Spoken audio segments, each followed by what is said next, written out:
What's up? Ghost Fictions is here, and we're back again. This is the third part of a story where Issei faked his death and left everyone. But before we start, please consider subscribe to the channel and give this video a like. Don't forget to check the description for more informations. Also, this is a translate version, you may find some mistakes, specifically in the character's gender. Issei of course is a male, but this time we have a female volley, and also Issei will have a sister. Now, let's get into part 3. Disillusionment is when you fly with that special person, only to have them let you go and let you fall into the void. That's what Ryu was for all the girls, but now we're with Lefei, who was resting her head on a railing. Lefei.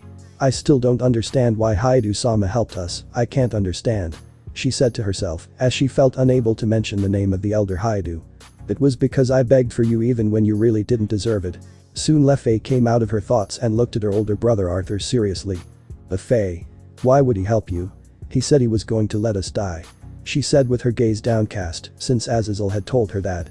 Arthur. You really believed him, but there will always be two versions of the story. He said he was going to help them, but the leader's pride was greater. I'll leave it up to life to decide what was going to happen to each of you. He said seriously, and Lefei wanted to burst into tears. They didn't want to accept their mistakes, and I was going to leave the rest to die. Citri and I begged on our knees for Issei to at least save you and the Mao Leviathan. The rest would have to manage, said Arthur. The death of Akeno and Asia was too much for Lefei, who was crying. He had even told her that Ryu would have the chance to save her from the curse, but he refused to do so. It just showed how much of a scum Ryu Haidu was that he didn't cry over the deaths of Akeno and Asia because he didn't care what would happen to them. Issei. I told you not to get close to that man. But it seems the KUROKA was a bad influence on you. Arthur growled since KUROKA was the one to blame for putting ideas in her younger sister's head that Ryu was a good boy and that she should give him a chance. Lefei. But Ani-sama, I know that KUROKA-sama was at fault, but I was also at fault for believing all her words and promises. She said with her gaze downcast while trying not to cry. Arthur. He only told you words, but he showed it to you with actions. Tell me now, why was Mocha happier with Issei than you with Ryu? He asked her, to which Lefei lowered her gaze to the ground, since she did not want to admit the difference in happiness that Mocha had than the one she had with Ryu, if it can be called happiness. Your happiness with Ryu Haidu was just treating you like a trophy of conquest to show off. You knew it, but you didn't want to accept it. Issei Haidu is someone who does everything for the person he loves. Someone with a lot of honor, a trustworthy man unlike his two brothers. Arthur said with a sigh. I'm not angry with you. Just disappointed. It's proof that you're not ready to go out into the real world. Father and mother want us to go back home, said Arthur. But what about my friends? Said Lefei with tears. They were never your friends to begin with. She simply loved you for your connection to the Fendragon family. Pack your things, we'll be returning home tomorrow, Arthur said. Lefei. That's impossible. While bursting into tears, to which Arthur had to be there for her, while she reasons that it was just a simple trophy. All this was observed by a certain silver-haired girl who wanted to convince Arthur not to leave. Albion. So you're already paying the price, Valeria. He said seriously. Valeria. Don't bother Albion. She said annoyed. Albion. You know I'm right. He said seriously. While Arthur watches his sister enter Issei's ex-house to pack her things. Soon Lefei went to her room to cry, Arthur could only look at her with sadness. Simply Lefei was young. She was immature both physically and mentally, since she had made bad friends and fell in love with trash. Are you really going to leave the team, Arthur? Valeria said that she had appeared to convince him. I joined to protect Lefei so that nothing bad would happen to her. But still Lefei almost died because of you guys. So I can't trust my sister's life to you guys. Lucifer, Hellcat. Arthur said, seeing that behind Valeria was also KUROKA, who was a little better, but the sweat was evident because of the curse, as KUROKA used Senjutsu to try to keep her at bay. KUROKA. I know you're angry, Naya, but I ask you please to ask Haidu Naya to help my sister Shirin Naya. She said directly to what she meant. Perhaps Valeria did not suffer from said curse, since the curse of Krom Kruich was very complex, but she knew that part of it was a poison, so she managed to counteract it, but it caused her physical damage, such as cardiac arrest. If he only came to ask me this. Then you're wasting your time. Even if I told him. He would still refuse. He agreed to save Lefei because he didn't deserve to die. Arthur said seriously. KUROKA. What do you mean, Naya? She said curiously, which caught Valeria's attention. Valeria. What do you mean she didn't deserve to go through the curse? She asked with disbelief in her voice. Because she is innocent. She didn't know much about the real world. They believed that nothing bad would happen to her until you arrived. You hellcat, you filled Lefei with lies that he would find his knight in shining armor. I told Lefei not to get close to that bastard, and you too allowed it. Arthur growls. KUROKA. So you're doing this for revenge, Naya? She said angrily, to which Valeria lowers her gaze, since she knows what's coming. KUROKA. Tell me, what's wrong with finding your knight in shining armor, Naya? I asked her angrily, unleashing the storm. That knight in shining armor turned out to be a vulgar pig who only saw you as nothing more than a bunch of jealous bitches that he could easily discard and replace. Akeno Himejima and Asia Argento are proof of this, said Arthur, pointing his sword at KUROKA's neck.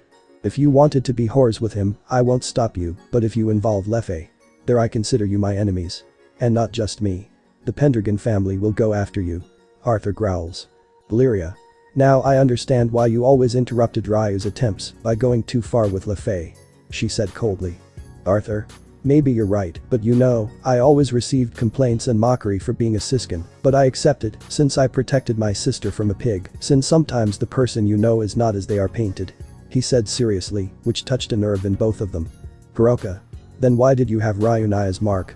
She said mockingly. Something that Arthur could no longer bear. He launched a strike against KUROKA, but Valeria got in the middle, receiving the cut. Valeria. Exclaimed KUROKA while Valeria had a sword in her eye. It hurt, but she remained strong. You guys get out of here. You don't deserve my help, especially from an ex-criminal and Rizavim's granddaughter. You're not that different from your grandfather in the end. Arthur growls, standing on guard as he pulls out his caliber sword. KUROKA. Why did you do that? She screamed angrily while watching Arthur put the sword on Valeria's neck. Valeria.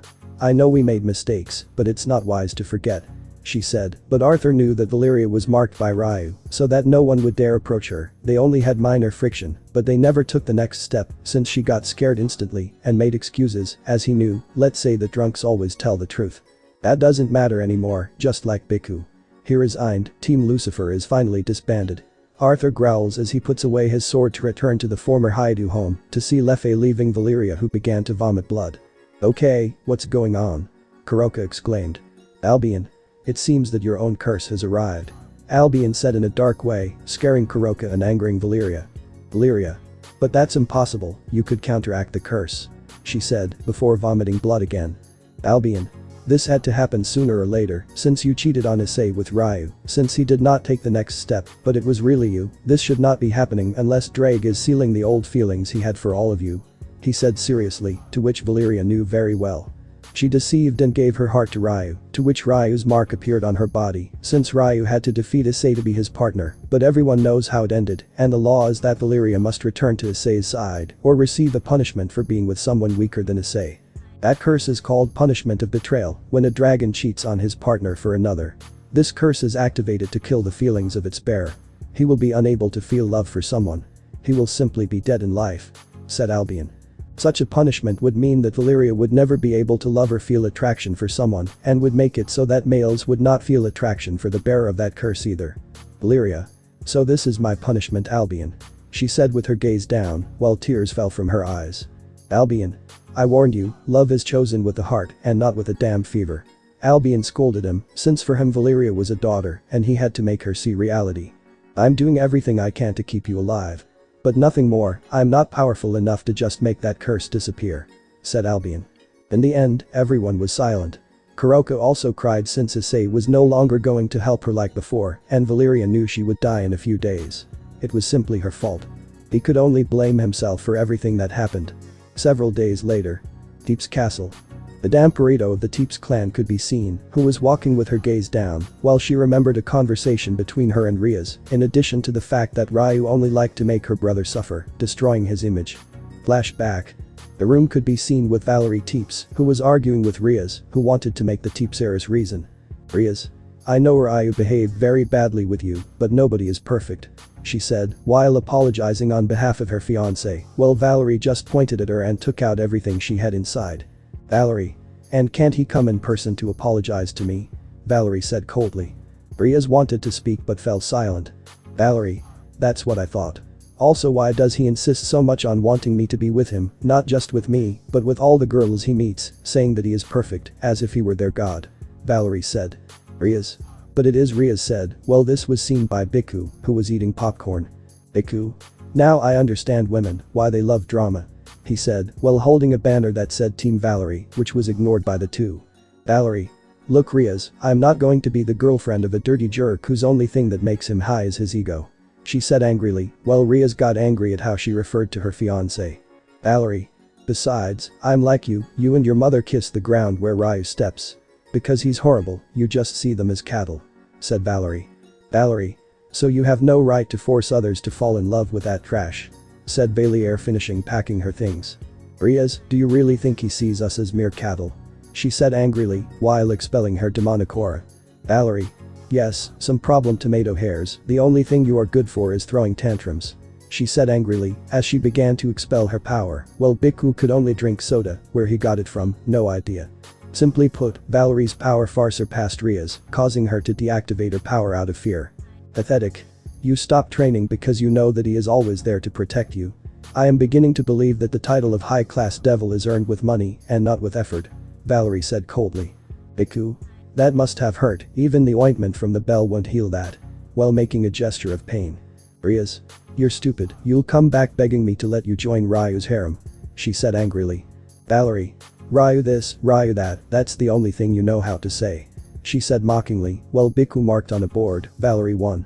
Riaz 0. Valerie. Just grow up.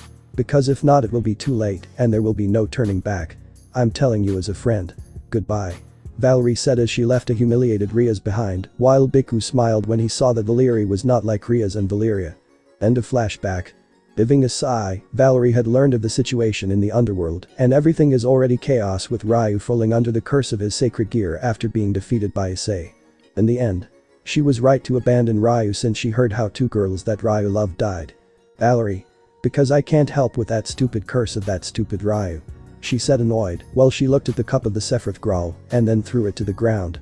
As tears fell from her eyes, since Asia was a great friend. She was able to help, but she didn't want to show her face in front of the stupid leaders since they could use her to revive Akeno as well. Valerie. I'm. Just. Like him. She shouted angrily while tears of helplessness came out of her eyes. Although it sounded cowardly not to help her.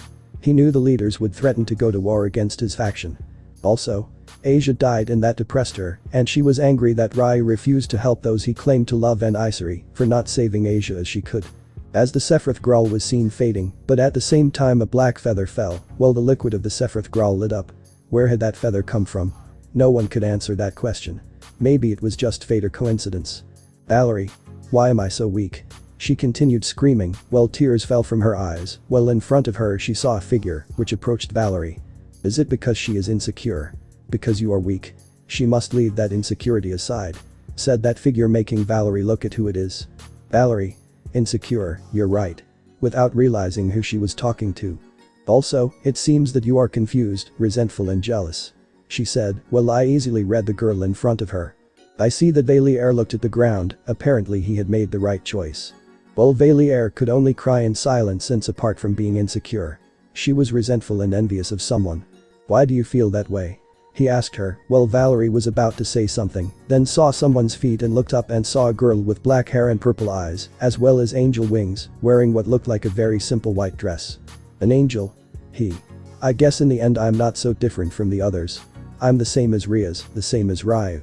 In the past I hurt someone to feel better and be accepted, but with time, I realized that I wasn't like that, and more so when I saw the person I was supposed to love. To be what one really is and not what I saw. I'm so blind and stupid. Said Valier. Haha, everyone in life, no matter the species, is selfish, even angels, but you should cry, Edo. Since I didn't know Valerie's name. To which Valerie just laughed for a moment as she stood up from the ground, then brushed the dust off her clothes. Valier teeps. I am a damper. Said Valier, wiping away her tears. It's a pleasure, my name is Rainer. She said with a smile, which left Valerie with her eyes wide open since she knew from some girls in Ryu's ex-harem that Rainer was Issei's first girlfriend. Which was killed at Issei's request, but seeing it in front of her only surprised her before turning to stone with her hand outstretched. I heard from one of the people I know about a certain fallen angel Rainer who hurt us. Said Valier. Rainer? You mean Icon? It's been a while since I've seen him. She said as if nothing had happened, which surprised Valerie since she remembered that Rainer was going to kill Asia, but Issei interfered, but in the end, Rainer was killed for her crimes. Don't you remember? You were killed for trying to kill Issei and Asia. You were supposed to be dead. Valier said it would be. Yes, I remember, or at least I do, but what does that have to do with me? She said calmly. Valerie. How is that? She asked confused. Don't you feel sorry? Asks Valier and then looks at the ground. I do it. I failed some people. I'm sure that person doesn't want to see me. Said Valier. Rainer. I can't feel regret since I'm just a kind of fragment of the original Rainer's soul since she died in the ceiling of the Trixahera. She said, to which Valerie remembers how Issei sacrificed himself for them. Valerie. Then you must know who we are. She said with her eyes downcast. Rainer. Yes. Although some began to regret it, it is too late, but you and a few others have the opportunity to redeem yourselves. Said Rainer. Valerie. But I can't do it. She said, still looking down. Rainer. It seems that your insecurity is that he doesn't want to see you, but give him time, then build your friendship with him from scratch, but not too much, since later it may be too late. She said with a smile. Valerie. But when will I know when to look for him? She said, to which Rainer just struck Valerie's head. Rainer. You'll know that, since there is no perfect moment. She said, while hugging Valerie. Valerie. Because when they describe you, it's that you sounded like the bad one. She told her, since Rainer was good to her, Valerie knew she didn't deserve it. Guo City, abandoned church.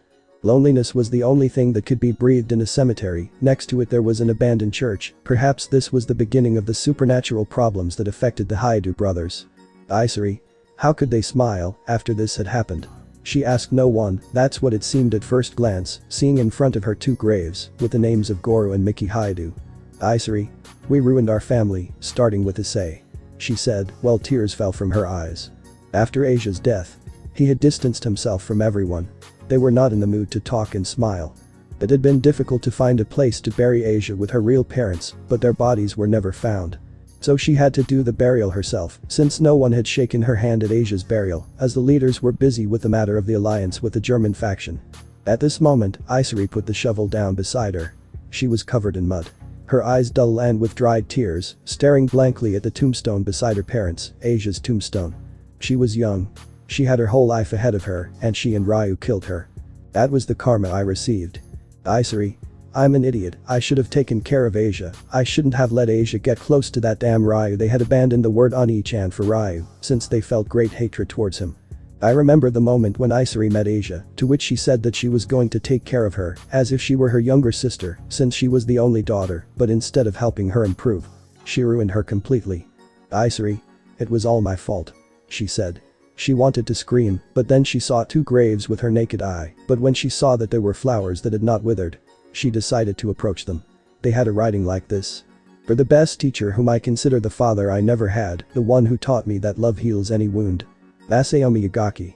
For the best teacher, whom I consider a true mother, who advised me to always be faithful to my heart and feelings. Cleria Belial. How jealous. Issei thought, looking at Asia's dirty tombstone, covered in mud. In fact, he was never able to repair their relationship after the death of his parents. He had tried to make up for those mistakes in Asia, but well, he ended up burying her. All because of her, due to her jealousy of being the weakest of the three brothers. She was the weakest. It was obvious that she ended up filled with envy and letting herself be carried away by her brother's words. Right now he wanted to stay there and be there for Asia, but he knew she wanted it that way. Issei.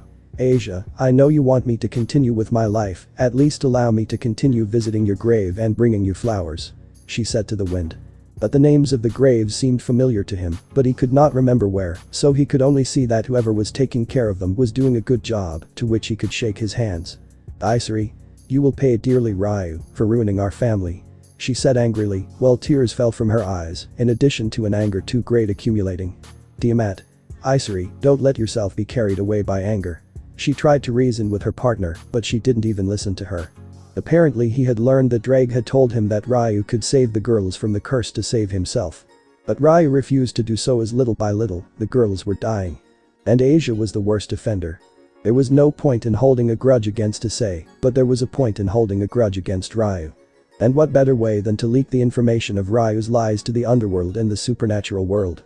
Even if it also ends up putting the leaders in trouble, I would do it as long as Ryu suffers like she and Asia suffered. Issei.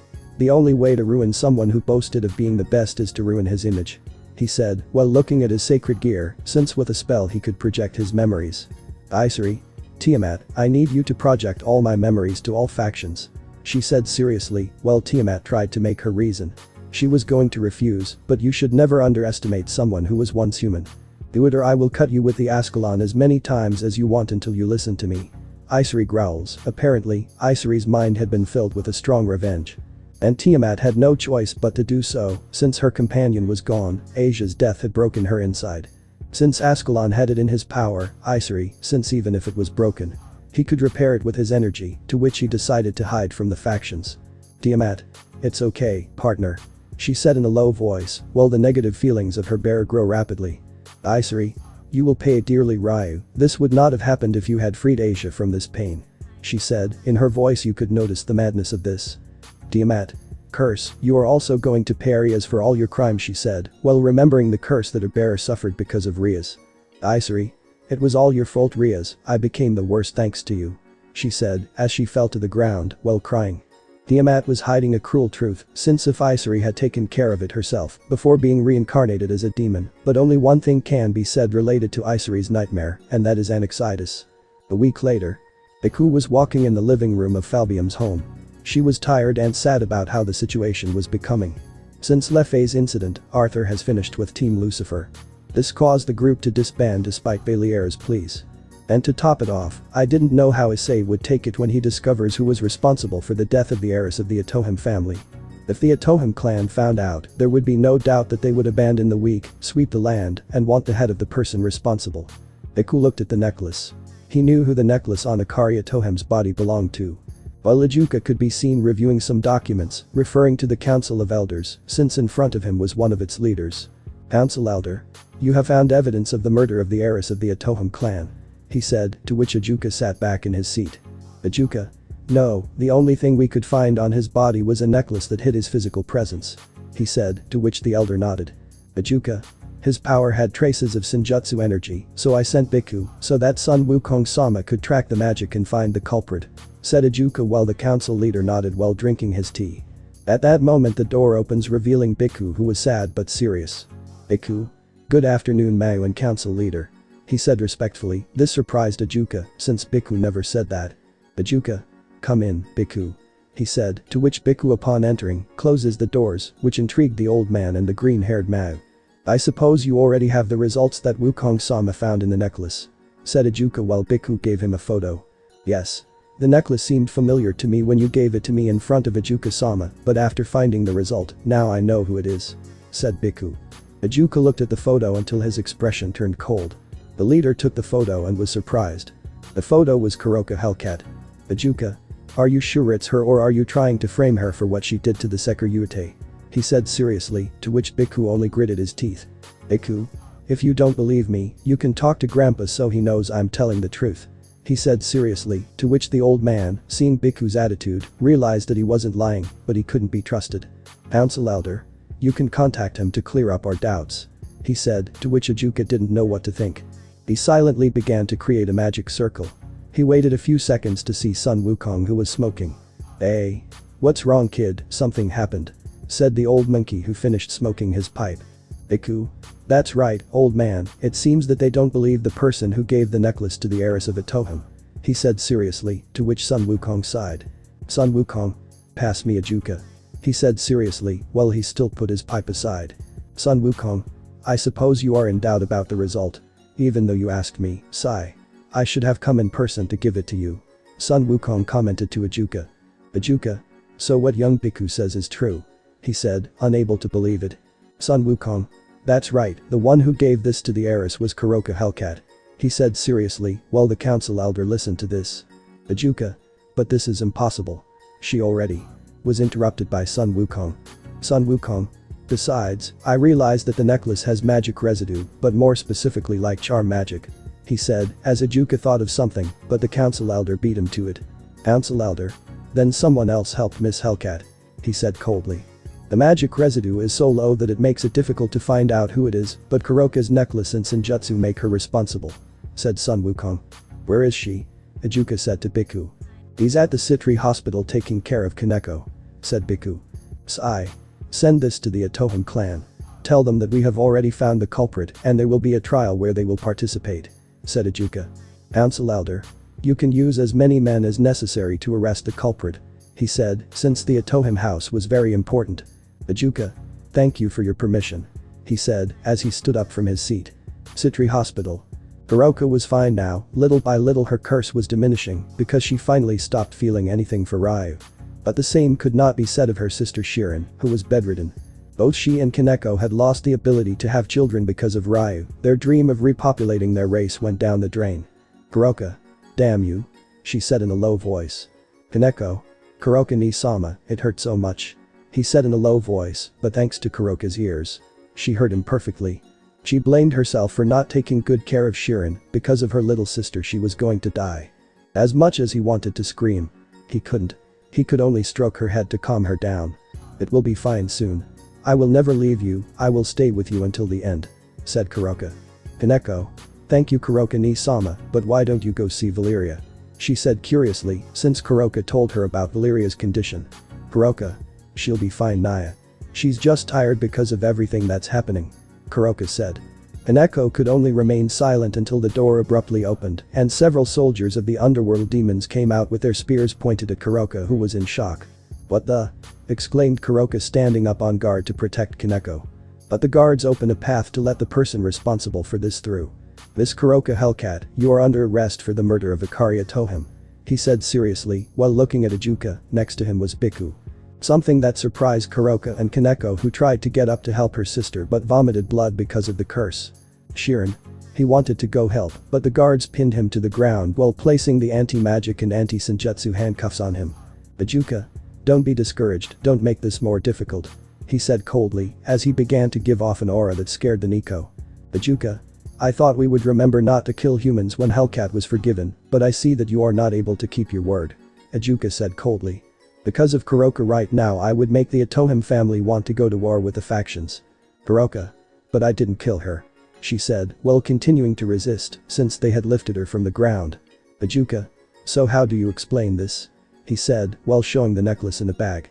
KUROKA is petrified when she sees the necklace since that was the necklace she gave to Riaz to kill Ikaria Tohim for rejecting Ryu. KUROKA. That's not mine. She said while looking away. He lies. The necklace is yours because I always saw it. Besides, Grandpa found your scent and trace of his senjutsu on the necklace. Said Biku. Biku, you son of a bitch, you're really going to do this to me in front of Shirin? Said KUROKA, angry and betrayed, to be taken away by force. Biku looked away. Wait, what's happening, why are you taking her? Exclaimed a female voice. It was Valeria who had come to see her, but saw that she was taking her friend. Ajuka. Miss Hellcat is under arrest, Miss Lucifer.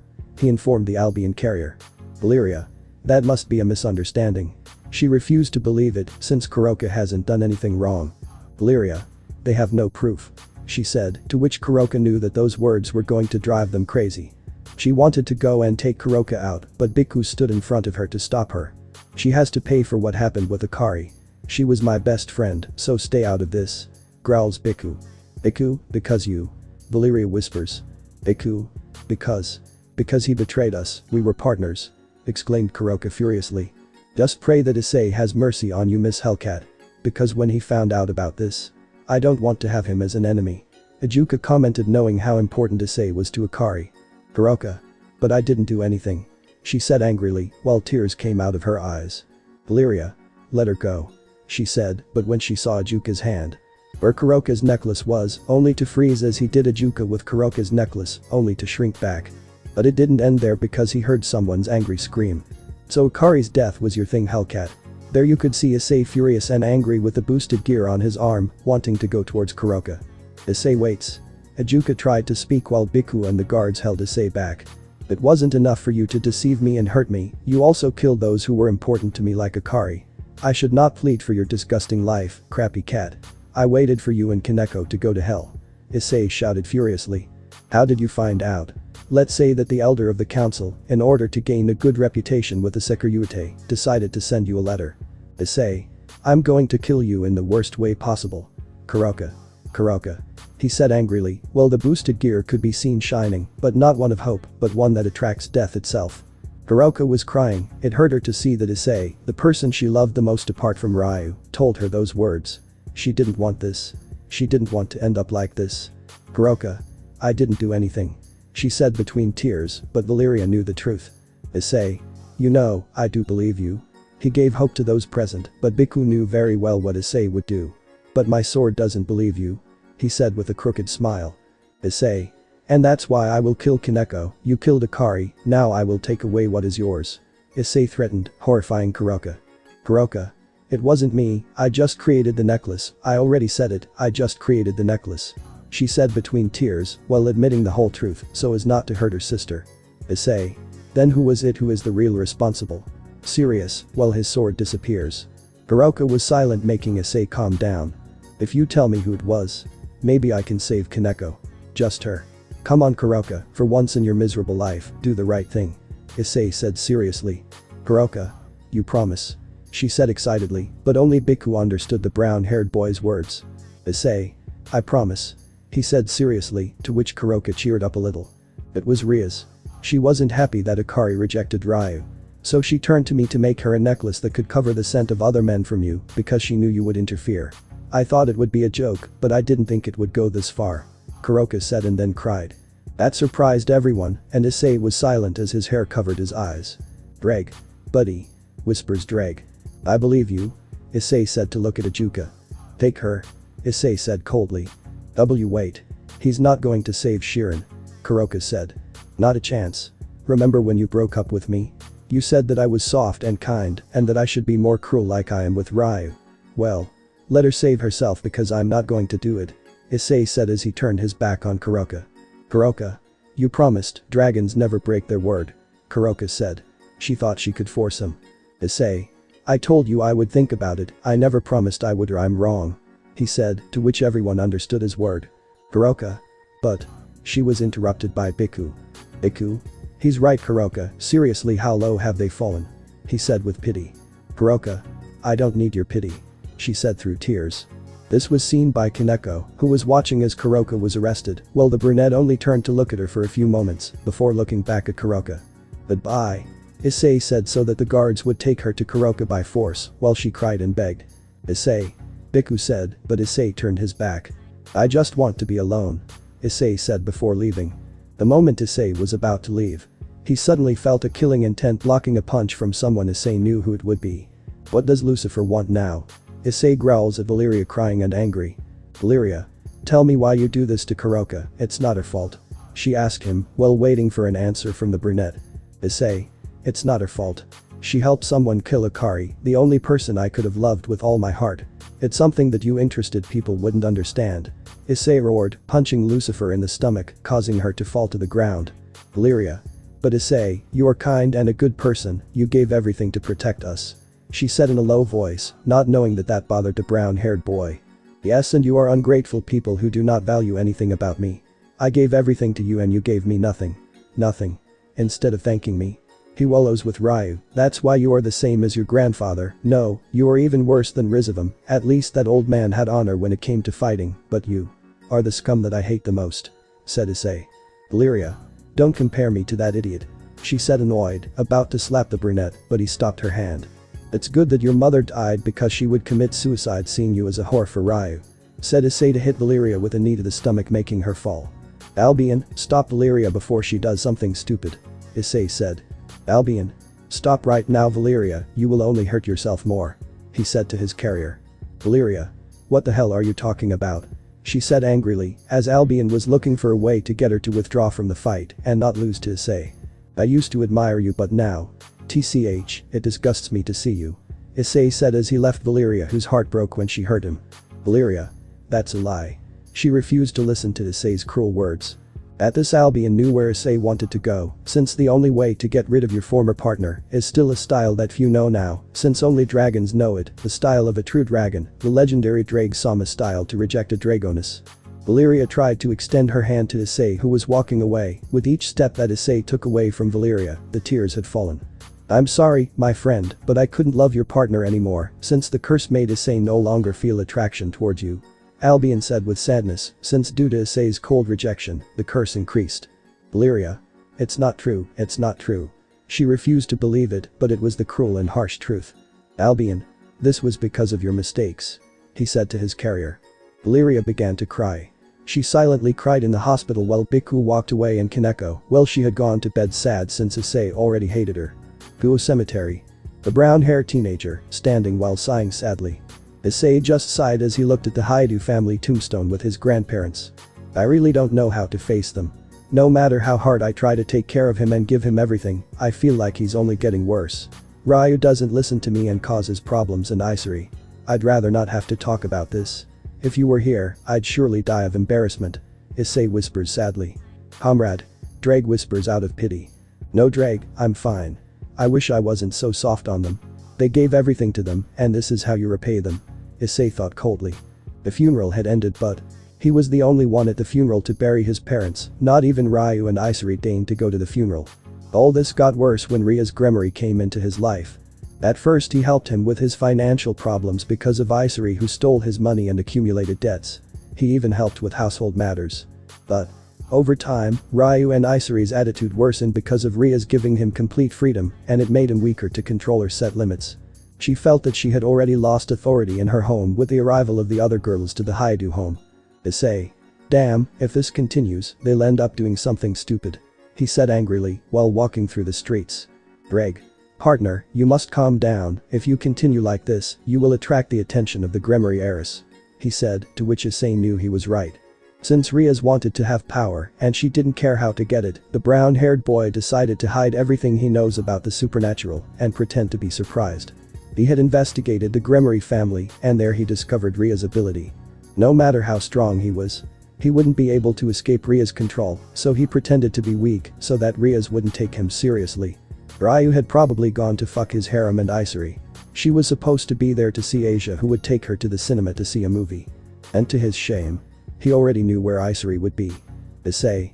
I still don't understand why Issei does this. If this continues, she will end up very badly. He said sadly. Since Drake mentioned to him that Issei always had her aura too stained, to which Issei knew that it was going to bring several problems.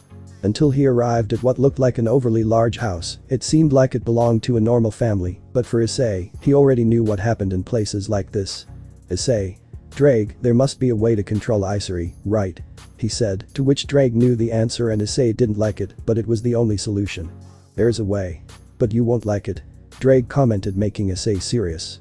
Before Issei spoke, he heard Issei's voice in his ear. Please, get me pregnant. That voice with Issei's moan. Issei was angry, so he just kicked the door, but before that he took out his cell phone and took a photo of both of them in the middle of the scene. Issei. Issei Haidu. He shouted, while the aforementioned got scared and looked for something to cover herself with, but it was too late. Next to Issei was Kuo's physical education teacher naked, and Issei was covered in sweat and even smelled of alcohol, since there were some beer bottles next to the bed. If you don't want the photo to be made public, never get close to my sister again, leave Kuo and never come back. Issei threatened angrily. The scared master took the clothes and left, while Issei looked at Issei with disappointment. Issei. Issei, put on some clothes, I'll wait for you outside, since you're in serious trouble. He said, while looking away. He respected his sister, but he didn't like her. Issei. What should my life matter to you? She said angrily, as she looked for something to throw at her brother and grabbed the first thing she had at hand. He threw a beer bottle at Issei who easily caught it and looked away. Seriously, why do you have to make this more difficult? You and Ryu didn't go to our parents' funeral. Issei said, still looking away. She couldn't speak, as she never appeared, as she was with the teacher having sex, to which Issei had to look down. Issei. You know something, Issei, maybe our parents were very kind to you and Ryu, but with me I stayed in the background, I just thanked them for giving me life. He said honestly, since Issei and Ryu were his favorites, but he was as if he had never existed. Also, Asia called me. She was worried about you since you didn't show up. You said that you would leave this behind to take care of Asia. But in the end they were just words. Issei said coldly. Issei. You can't blame me for anything, you're not my brother. She said angrily, but those words were like stakes, but Issei had to endure them being stuck in his heart. Issei. I take care of you because you are my sister, but even if you don't like it, I will take care of you. He said seriously, as he left the room. But Issei just got angry and had to change. Change of scene. Issei-san. Asia said happily, hugging Issei who was dressed like a rebellious girl. After leaving that place, he had quickly returned home to bathe and see Asia so that she would not see the disaster that was. I was going to promise Asia the cinema. Issei. I have to keep taking care of Asia. She said while changing her clothes, but in a small book you could see a paper and some white powder. Damn it. Your brother Issei is right, you only hurt yourself. she said, to which Issei completely ignored her. He took some of that powder to feel good, while Asia was excited to go to the cinema. Before leaving her room, Issei looked at a dildo with a vibrator function. It was the gift that Riaz gave her secretly from Issei. Issei, I don't think it will hurt if I use it, she said as she closed the door again while blushing slightly. Issei's lust was too much. She couldn't stand living without drugs or sex anymore, but she had to pretend to be okay for Asia. Tiamat. Issei, are you planning to ruin Asia's outing with your heat? She said to Issei, to which she bit her lip. She knew that Asia couldn't find out how depraved she was. Issei, what do you want them to say? Nobody is perfect. Issei thought angrily. She was tired of everyone criticizing her. Also, a part of her was happy that her parents died, so she would be free to do whatever she wanted. As she moaned quietly and her feet trembled, everything was perfect since she liked being a whore and it turned her on even more if someone discovered her. Tiamat. I hope you don't regret it in the future, Issei, she said seriously. Issei, come on. Asia said excitedly, as Issei saw, Asia was very innocent. Not having a good relationship with Issei and Ryu, Issei had a motherly relationship with Asia. Same with Asia to Issei since both looked after each other. They had arrived at the shopping center where the cinema would be, both Issei and Asia were walking. Asia.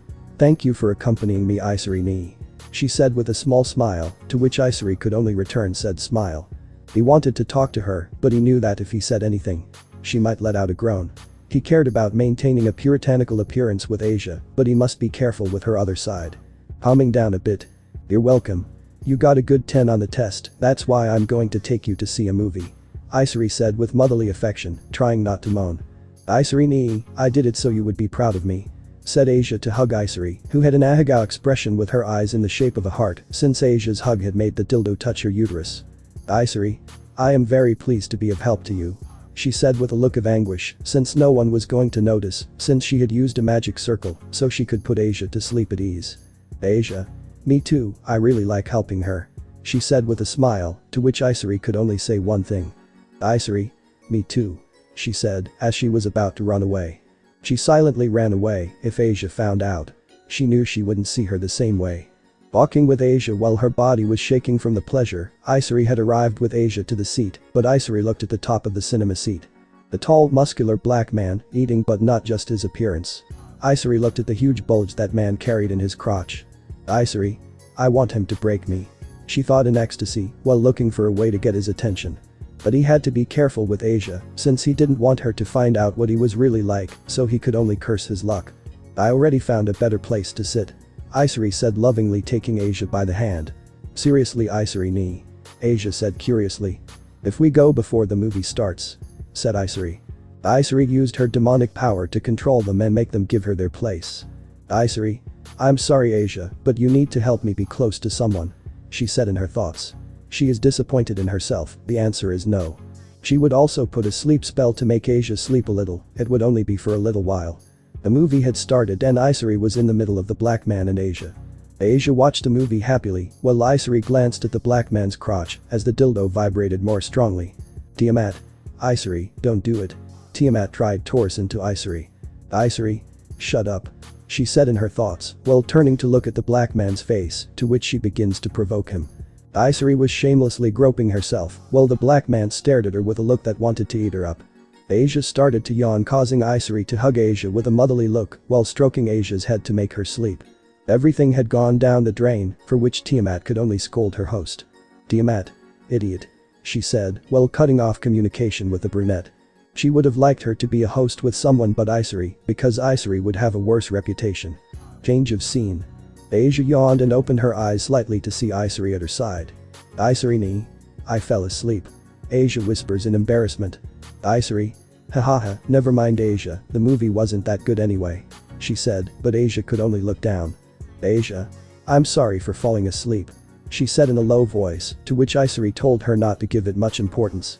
Don't worry, we had a good time, the intention is what counts, and besides, I was tired because I studied all night, it's normal that I'm tired, said Issei leaving the cinema holding Asia's hand. Asia. You're right, Issei, how about we go somewhere else, she said to Issei, to which she smiled. Issei was thoughtful, to which she could only smile, as she wanted to follow Asia. Hi to home. Issei was out at night, drinking. She was not in the mood to see Issei, so she was outside to drink in peace. Tiamat did not want to speak to them. Also, he didn't want to see Issei. He hated him. Issei hated her brother Issei, since she was in love with Saji, but not everything can be perfect, right? Since she heard her brother giving Saji advice on how he was going to confess to KUROKA. That it angered Issei, since she thought that Issei was going to talk to Saji about her. Issei, damn brother. He said with hatred while he continued drinking. Tiamat, companion, you are hurting yourself a lot. She said to her carrier. Issei, you don't understand Tiamat. She said angrily before taking another sip from the bottle. Tiamat, I'm supposed to be your friend, I'm always there to take care of you just like your brother takes care of you. Said Tiamat, but Issei, already tired, throws the bottle to the ground making it break. Issei, he is not my brother. He should let me have fun. She said angrily, while Tiamat could only look at her partner with sadness. Tiamat, it is better that you reconsider the good way before you do it the hard way. She told him, to which Issei murmured. Issei, you are just like my brother. She muttered angrily, while this bothered Tiamat. Also because of Issei, it was difficult for him to find a place to go out, and getting drugs was impossible, since Issei had threatened all the drug dealers in Kuo. No one wanted to approach her for fear of her brother. Issei, I have to get more somehow. She said desperately, since she could no longer live without drugs. Tiamat, I'm sorry, my friend, but I'm going to stop you from searching any further. He said, before putting her in his mental space. Issei, no. She said, before falling unconscious to the ground. Since she knew that Tiamat was going to teach her not to depend on drugs, but Issei was angry with Tiamat for what she did to her. Tiamat, Issei, I told you a million times that you are hurting yourself. She scolded Issei. Issei, get me out of here now, that stupid Issei will come and ruin my fun. She said annoyed, as she wanted to get her precious drug. Tiamat, hahaha. Issei. Or Tiamat started laughing loudly. At that moment Issei had arrived and was disappointed to see the smell of alcohol on Issei, and even more the smell of sex. Issei. What am I going to do with you? Issei thought, frustrated and with much disappointment, having to take care of Issei again. Tiamat. Hello Issei, I tried to make Issei reconsider, but you must already have an idea. She said, to which Issei could only put a hand on his face in embarrassment. Issei. Yes, tell me Tiamat, Issei is still inside. He said, disappointed. Tiamat. Yes, what are you going to do Issei? She said curiously. Issei saw the liquid dripping down Issei's leg. I'll have to bathe her. Can you please release her but paralyze her body so she doesn't attack me? Issei growls, getting up bridal style to Issei. I was going to use the hose to bathe her, but it would be like treating her like an animal. An animal addicted to sex. Tiamat. It will be a pleasure to help you Issei. She said happily, since she had an idea of how planned Issei was going to be. Since Issei took a bucket, since he knew how he was going to bathe her. He carried her, while he went through the kitchen he went to the refrigerator, to which he took some ice. Issei. I hope you learn Issei. He said, since he couldn't call her sister if she had that attitude. He put the water in the bathtub with a lot of ice. After a while he undressed her to place her in the water, causing Issei to react. Issei. Kaya, it's cold. She screamed coldly as she was trying to move, but she couldn't because she was paralyzed. Issei. Seriously Issei, I can't trust you anymore. He said angrily while taking the broom, which scared Issei. He began to bathe her with it, removing all the dirt. While cleaning her, accumulated in her private parts since she had removed the dildo, Issei would have a word with Riaz when that matter was over. Issei. Don't keep scrubbing me with the broom. She said while trying not to scream. Issei. No, this is because of your fever. He said before continuing to clean her. Issei. But it's wrong that you treat me like that. She said as she began to cry. Seeing her crying, Issei sighs as he stopped scrubbing with the broom. He rolled up his sleeve to grab a soft sponge covered in soap to try to clean her, since with the broom it would be painful. The moment Issei cleaned with the sponge, Issei became excited. Brother, wait, Issei moaned, not caring that he was her own fucking brother. Issei. Now tell me Drake, how can I make my sister stop being a? He couldn't continue talking, since he felt sorry, to which Drake knew that Issei would do anything for his family. His sister really had a problem. He wondered what he had done wrong as a brother. While Drake and Tiamat felt sorry for Issei getting excited by her brother's touch. Drake spoke. Drake. You would have to purify your sister by sacrificing her humanity, after that challenge her to a fight. If you defeat her, she can put aside her own heat, to which she will try to get your attention. She told him, to which Issei knew that if he defeats Issei, she will fall in love with whoever defeats her. Issei. I understand, I know Issei is wrong, but I can't force her. he said, since he didn't see her as a partner, since for him she was only his sister. Dreg. In itself, just put your mark on it when it is purified, so it will unconsciously reject any attempt at flirting. He said, to which Issei does not understand why he had to put his mark on Issei. As much as he wanted to. He couldn't, there had to be a way. The least he wanted was to make Issei fall in love with him. Sighing. He continued to bathe her, making Issei moan like never before. Issei easily ignored her moans. Issei. Why do I have to mark her after she is purified? He mentally asked Dreg. Dreg. Since Issei before us is stained, if Issei is purified, she will regain her prestige before us, since her body would be a new one. He said, to which Issei understood with his gaze lowered. Issei. Partner, I don't want you to do stupid things again, so I'll do it. He said, before seeing his broken sister. Dreg. Partner, you must think this through carefully, since your mind is very weak. He said to his bear. Issei. I understand, but I'm doing it because of my promise to Grandpa. He said. Dreg knew that he wasn't going to break his promise while he was still alive, but he would find a way to break that promise, since Issei is being a scapegoat boy. Issei began to caress Issei's clit with his sponge, making Issei scream. Luckily no one was home as Asia had gone with Irina and Zenobia for a girls' night out. Issei hated doing it, but it was better than marking his sister, since he didn't want to be like his brother. Issei. I still don't understand why you fell so low. I know that the absence of my parents put you on the tightrope. He said in his thoughts, while Issei seemed to almost throw herself at his brother. Tiamat. Issei, if you continue like this Issei, you will be about to lose something important. She said to Issei, who could only lower his gaze. Issei. What is that, Tiamat? He asked the Dragon Queen. Whatever it was, it couldn't be good as Issei sat on the ground. Her older brother. Her handsome and strong older brother gave her a lot of love. Issei. Brother, I want you to make me yours. She said, lost in pleasure, to which Issei just put his hands on her shoulders. Issei. Issei, snap out, this is not you. He said, while he began to shake her. Tiamat, tell me what would happen if this continued. Issei said, seeing that Issei looked at his brother with much love. Tiamat. Issei will no longer be able to have children, since when examining her body, her intimate area is causing sterility according to humans. She said, which left Issei petrified. Issei. That has to be a fucking joke. He said incredulously. Tiamat. I'm sorry, I wish it was. But there's nothing I can do. Tiamat said. Issei could only sigh. Issei. Tell me, do you want me to give you affection? Said Issei, stopping caressing Issei, making her desperate. Issei. Yes brother, much love. She said with a silly smile, to which Issei had to treat his pride. Issei. I will give you all the love if you promise me one thing. He said seriously, to which Issei was going to accept immediately. He knew her well enough. She will stop drugging you and having sex with strangers if she does that. Issei said, slowly caressing Issei's long, erect clitoris. I will give you this every day when I bathe you. Issei said seriously. Issei. Yes brother, I accept, but please keep giving me affection. She said with heart-shaped eyes. Issei. But where you break the promise, there will be great consequences. He warned Issei, to which she accepted without taking into account what she said to her brother. Soon Issei shamelessly under Issei's disgusted gaze. Issei knew it would be wrong, but everything was to prevent Issei from making the worst mistake. But swearing revenge against Riaz, since she was the one who started everything, his downfall, to which Issei was going to be responsible for killing her, to which Issei only cursed himself. Issei. This is all your fault, Riaz.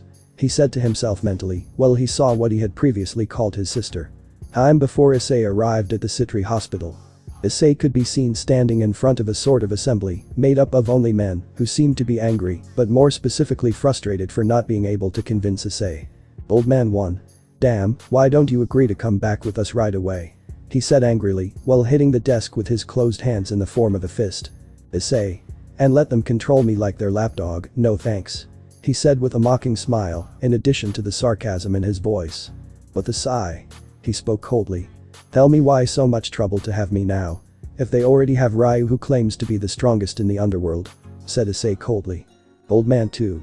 You should feel proud that we gave you the opportunity to return with us. He said with an arrogant smile. Issei. I'll come back to you, so you can see me as your stupid tool, but you can't force me, since nothing hates me. He said, while his mocking smile turned into a laugh. Old man 2. Damn, the sacred gear should have belonged to us, instead of a race inferior to us supernatural beings. He said angrily, but the latter greatly annoyed the brown-haired man. That's the reason, I won't join a group of idiots who do nothing but scratch their asses while others do the dirty work. I'm not like the poor girls who suffer by their hand and the others who suck their balls to get their Mao titles," said Issei coldly while increasing his power scaring. It was really pathetic. The elders were completely enraged as enormous aura surrounded them, but Issei was not far behind as a blood-red aura surrounded him. Issei. Besides, you can't decide on girls who don't belong to your factions, for example the Fallen, Valkyries or other supernatural beings, right? He said mockingly. This further annoyed the elders, but also scared them as Issei's aura was surpassing the aura of all the elders. Old Man 1. Shut up you damn dragon, they should feel proud knowing that we choose the best future for them. He said proudly. Of course, a better future. Issei said sarcastically as he deactivated his aura. And also for the handcuffs of the bearer of Kromkruj, if they are already one step away from dying, not to mention that they are already more used. Said Issei coldly. As Efforter's wives were from Roygun's nobility, Issei felt angry the day he found out about this, but seeing everyone there unable to do anything, but when he was close to doing something to Roygun, Issei noticed Excalibur Galatine in his eyes, in addition to cutting off his source. Old Man 1. They will give us strong children, and besides that they will be pure of blood, they will be super powerful beings, don't you understand? I tried to make the brown-haired man reason. I understand but the answer is the same. No. So don't waste your time on false threats because if you do, you will eliminate them, and I doubt the leaders will do anything. Issei growls as he leaves. All the elders were upset to learn that the Sekiryuite was going to refuse, but they did not realize that above them was a magic circle, which allowed all supernatural races to hear. Everyone was so angry that some clenched their fists until they bled, as did some of the leaders. Fallen. We must kill them. The fuse began to burn, which exploded as angels, demons, and other races joined it. The life of the elderly had come to an end. Or that was what was going to happen. While someone hurriedly opened the door, it was one of the messengers, at which the brown-haired boy stared at him. Messenger. Lord Sekiryuite, I have news for you. He said nervously, since seeing Issei with his sword gave him chills. Issei. What is that message? He asked seriously, while the messenger handed him an envelope, to which the brown-haired boy read it, and an aura of death began to form. Council Elder. At this moment you should not care about my name young Sekiryuite, but I have to give you some important news, since it seems that it has been found out about those responsible for the death of Akari Atoham of the Atoham clan, the only evidence points to KUROKA Hellcat. Issei. I will spare your lives because someone here is honest, but he is not here. He said, while waiting for the letter in one of his pants pockets. Council Elder. You will regret it. He said angrily, but the other elders were not crazy enough to declare war on Issei. Issei. I doubt it, your attempted imitation of the mummies of Guanajuato. He said, as he left the office, which earned an angry look from the elder who challenged the current Sekiryuite. Current time. Citri Hospital. A deathly silence could be noticed in what seemed to be in front of Issei, since he had his hand on the door of the mastermind behind Akari's death, to which Issei could only put on a downcast look. Issei. So this is what my life has come to. He said, before letting out a dry laugh, while his eyes lacked shine, they looked like those of a murderer. Greg. Are you sure about this, partner? He said seriously, while the boosted gear manifested on his left arm. Issei. She killed the Akari I knew. He said sadly, while trying not to cry. Greg. I understand, partner, but what do you plan to do with her, because I think this is going to end very badly. He said seriously, to which Issei could only lower his gaze. Issei. I would have cared before, but now I know that this is going to end badly, but I must get rid of all evil. He said seriously, to which Dryag remained silent for a moment. Greg. Tell me. Won't she? She deserves it. Drake growls while Issei had a dead look. Issei. Evil blinded me, I really have no right to speak of justice, but still. Closing his eyes, raising his hand and closing it into a fist. If it is a crime to kill enemies, then let's free all the Avildors in the world and then accept the punishment. To open his eyes.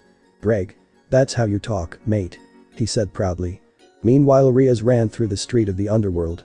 She was already afraid of what would happen, unfortunately, Ajuka had placed an anti-magic dimension to prevent her from escaping the magic circle. Things had gone wrong and right now he knew that Issei would find him. Riaz. I have to escape from here. She said in a low voice, while trying to find an exit or hiding place. The witch Issei decided to walk, since he wanted to give him a few more minutes of life, as he continued walking sparks could be seen on his hands. Suddenly Riaz stopped in horror, it was already a dead end. Riaz. And no. Before Riaz could return. She stopped and in front of her was Issei who had a dead look. Issei. You know Riaz, I'm not bad, but I had a bad day. He said with a smile that scared the Gremory heiress. He started walking making Riaz step back in fear until her back touched the wall. Issei wait. Rias was scared. Tell me Rias, why did you do it? Akari didn't do anything to you for you to do this to her, why? Issei shouted, scaring Rias. Rias. I don't know anything. She said before crying. Issei. I used to think my life was a tragedy, but now I see it's all a comedy. He said, as he approached Rias. Rias. I don't know anything. She lied, so that Issei wouldn't kill her. But it didn't end as Issei pierced her stomach with his bare hand, causing Rias to slowly vomit blood. Rias spat out blood, as she couldn't articulate a word. Hi to Issei, I wish you all happiness. She said, while spitting blood from her mouth. Issei. Happiness is earned, but it seems that you lost it. He said coldly. Taking her hand out of her stomach, Rias falls to her knees as she watches a lot of blood pour out. Issei coldly and quickly breaks Ria's neck, killing her by making her fall to the ground. Issei finally felt peace, as much as he wanted to leave her dead. He knew that later there would be trouble with the Mausiskin. Issei. He must know what happens to people like you. He said, while his hand shows flames with a tone like blood. Before dropping her like water, upon touching Ria's body, it began to burn. Issei wanted to hear her screams, but he was not that heartless. He let the fire burn everyone until the flames finally ceased, revealing it to be Ria's, but unharmed, but Issei and Drag knew it was not the Ria's from before. Drag. What do you plan to do with her, partner?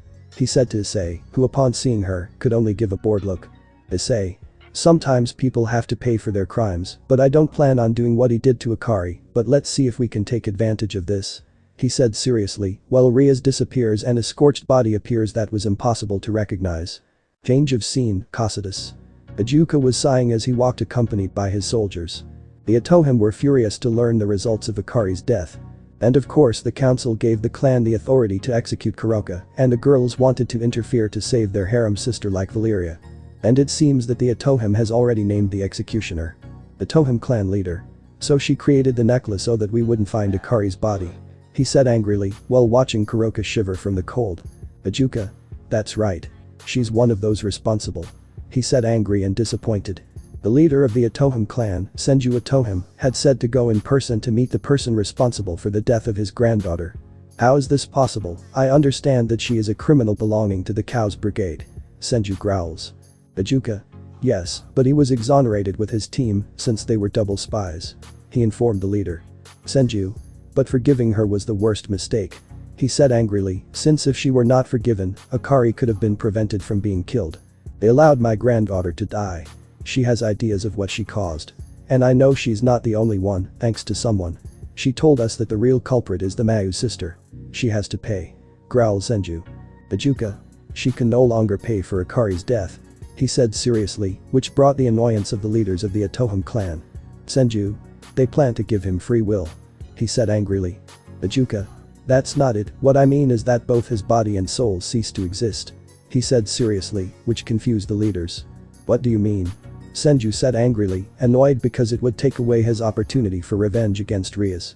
Ajuka. The one who killed Rias Gremory was the current Sekiruyute, which was Issei Haidu. He said, which surprised the two leaders. Senju. I didn't expect that one. He said incredulously, as did his wife. Well, I want her ready for execution. Issei Haidu offered himself as executioner. Senju said coldly as he went to his wife, leaving Ajuka, who sighed. Ajuka. I hope you understand this, KUROKA, that this was because of your mistakes, and you must accept responsibility. He said seriously. KUROKA. I'm sorry. She said sadly. She had the chance to be forgiven, and now she comes with this. She knows that now there is no one to save her. Ajuka said seriously, making KUROKA sad, remembering Issei and Kaneko. KUROKA.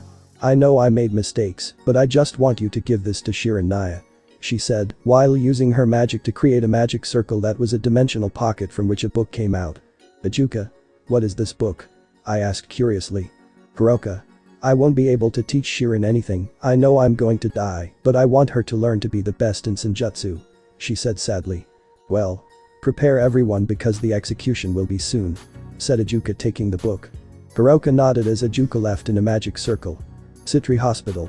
Ajuka had appeared in a magic circle in front of Kaneko's room. When he entered, to his surprise, it was Issei with his blood on his hand. Ajuka. So you're going to cure her in the end? He said surprised, while he watched a brown-haired boy heal his wound with magic. Issei. That's right, but I must assume that you came to tell me something.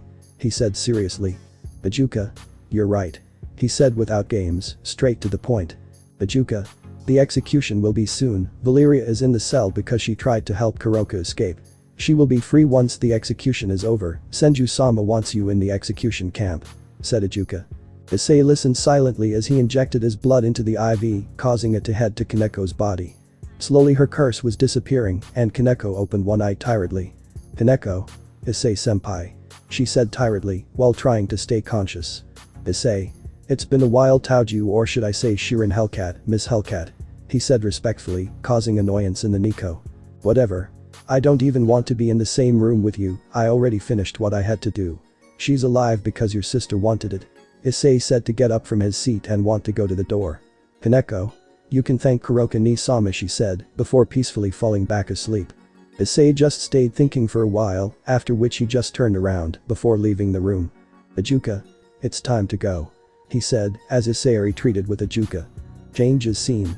Citri Hospital courtyard. Then Alana could be seen sitting on one of the benches in the hospital courtyard where there were several people talking, from which she lets out a sigh. Then Alana. "I know you're there," she said seriously, while she looked at the door that led to the entrance to the hospital or exit to the patio. "So you finally decided to train," he said sarcastically, while earning an annoyed look from Alana. Then Alana. "I thought he had died." "How come?" Alana didn't know how to say or finish. She just huffed annoyed. Then Alana. "You used to be nicer," she said sarcastically, which earned her an annoyed look from Dot. "I was, but I want to win in exchange. Wait, I already remembered that one of my friends killed me," she said sarcastically, since she doesn't consider the person who tried to kill her to be a friend. "But well, it seems that you are not having a good time, right? It seems that everyone hates you including your family, why would that be?" he asked himself sarcastically, angering Alana. Then Alana. "You can't blame me for anything, since you also abandoned those you considered your family, just because you saw them as your enemies." She defended herself, which felt a while clenched his hands into a fist. "If I can't change that. But you are worse than me," he said to get closer to Alana. "You are not capable of repenting of anything, you are like your parents always said, and nobody who is only envious and only wants power," they said. Those words had reached deep into Alana.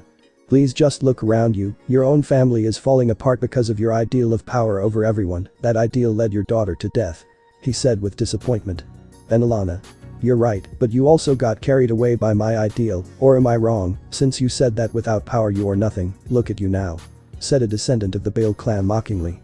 Which annoyed since he also wanted power, since power was everything, so he could carry out his revenge. Then Alana. "Also, don't forget, my ex-knight, that I was the one who gave you a second chance in this world," she said arrogantly. "Yes, and I hate you for this, you would have left me dead. But at least I don't involve my family in my ideals without dying like you do with your children, and surely your grandson," he said. Then Alana. "So, but at least now you are happy, since as far as I remember you were going to get married, by the way why didn't you invite me?" she said, while pretending a sad face, since she knew that she reproaches him that her former fiancé was unfaithful. Thing that he got upset as he clenched his fists but calmed down. He turned his back on Alana. "I don't plan to continue talking to you, because what would it be like to waste time talking to an immature person?" he whispers leaving. Then Alana. "You're leaving because your ex-fiancé cheated on you with another woman, since he cared about his image, and you were going to ruin it with you," said Alana, which upset. "You're immature, Vanelna, you behave like a spoiled child." While she wanted to leave, while her eyes were filled with tears. The Toham clan complex. It was already night, and the leaders and members of the Atoham clan gathered in the courtyard. In the courtyard was Issei with the ceremonial katana of the Atoham clan. In a magic circle, KUROKA appeared dressed in a white robe who was accompanied by the two Cocytus guards. Ijuka. KUROKA Hellcat is found guilty of being one of the masterminds behind Akari Atoham's death, he said coldly, while KUROKA just lowered her gaze. "How do you declare yourself guilty?" he said. "Guilty?" said KUROKA, receiving the hateful look of the clan members, while the leaders could only lower their gaze in shame. Azazel wanted Issei to forgive KUROKA, knowing that she was like a sister to Valeria, but that would be asking too much. Ijuka just shook his head when he saw how KUROKA finished. "Ijuka. If there is no more to say, the executioner Issei Haidu will be the one to give the death sentence to KUROKA Hellcat," he said seriously, while the brown-haired boy only approached her, in fact he approached her from behind. KUROKA just had to kneel knowing that Issei was behind her. Kaneko said thank you. Issei said, preparing his sword. "KUROKA. Can tell her my last wish. To be happy and goodbye, Shirin," she said, while tears fell from her eyes. "Issei. Okay," he said, before raising his sword. Only the sound of that sword could be heard, which caused some nocturnal birds, such as crows, to begin to fly away. Hours later. Underworld cell. Valeria was sitting on the cell floor after her confrontation against Issei. She had tried to help KUROKA escape but ended up defeated by Biku and Ajuka and ended up in the cell. I was worried because at this moment I was carrying out the execution against KUROKA. She could only pray that Issei would at least forgive her, even if Albion thought otherwise. Damn it, Albion, why don't you help me? Valeria said angrily. The dragon sealed in the wings just sighed. You are under the curse. In your current state, I would have declared you a criminal, and Issei Haidu would have more reason to kill you, said Albion. But what about KUROKA? She will let him die, exclaims Valeria. She brought it on herself. She has brought you nothing but trouble because of her hot temper. She condemned herself by helping to kill one of Issei Haidu's future mates, Albion said seriously. Before Valeria could say anything, the cell door opens revealing it to be Azazel, but with a serious and sad expression. Perverted crow. Valeria exclaimed, standing up.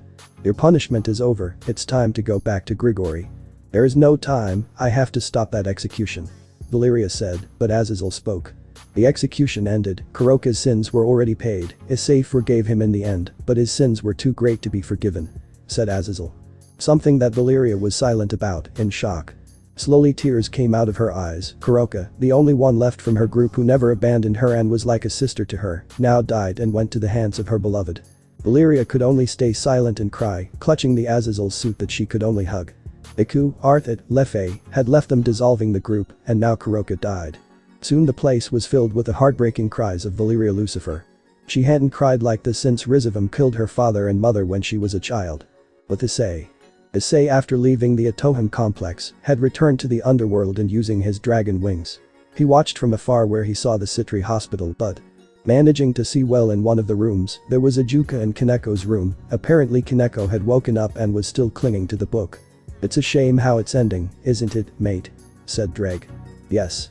And to think that one day I would receive karma for having betrayed me and despised me, but I didn't think it would be so much for the curse that Raya made, said Issei, watching as Ajuka left Kaneko crying and hugging the book that KUROKA gave her. And to think that I made them reconcile while they were together and now I separated them permanently, Issei whispers, leaving the place. Issei arrived at Lilith's plaza where he sat down. Tell me, are you happy to see that they, those interested ones, receive what they deserve? Said Drake when he saw that they all fell one by one because of Ryu. At first yes. But now. It's not so fun anymore.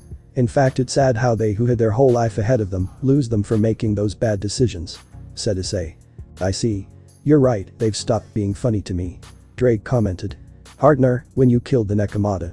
How did you? Drake didn't know what to ask since the subject of Akari was something very delicate for Issei. I feel at peace now, at least I was able to finish off one of the people responsible for causing her death. I feel like she is at peace, Issei said. With a sigh he stood up. Well, I have to go back, I'm sure Mio and the others are waiting for me, Issei said as he walked. Citri territory. Citri castle.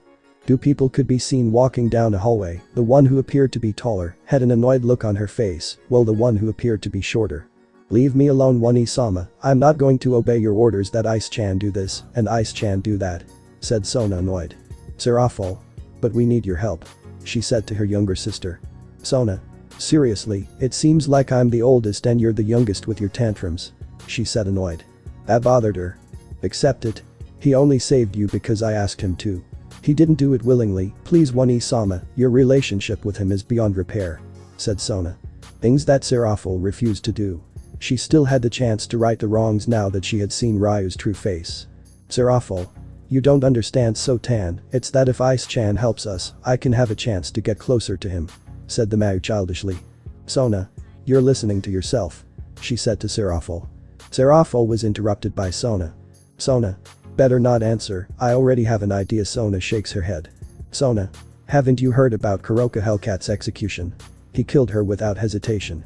He didn't even cry for KUROKA's death, Sona said seriously. Thus by killing KUROKA with his own hands, it was proof that Issei no longer had feelings for the factions. Serafal. I understand, Sotan, but what do you want me to do? Said the Mau. Sona. Look, One-sama, but he doesn't love any of you anymore. Why, you should know the answer, she said coldly. Serafal. Then why don't you let me have a friendship with him to get to him, or Sarah?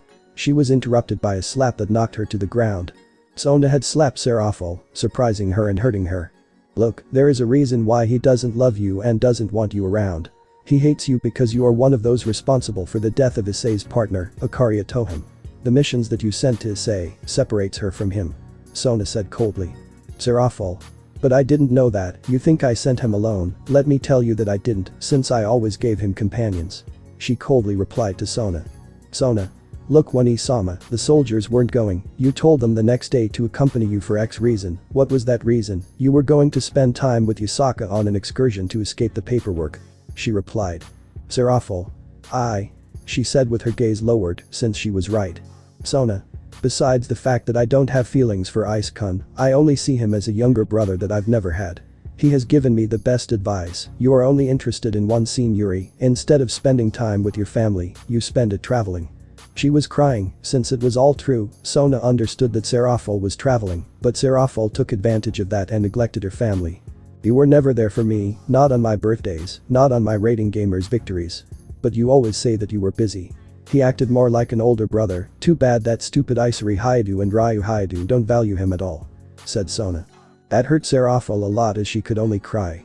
She wanted to refuse so much. Sona was right when she had the chance to be with Sona. She ruined it just to be with Ryu Haidu.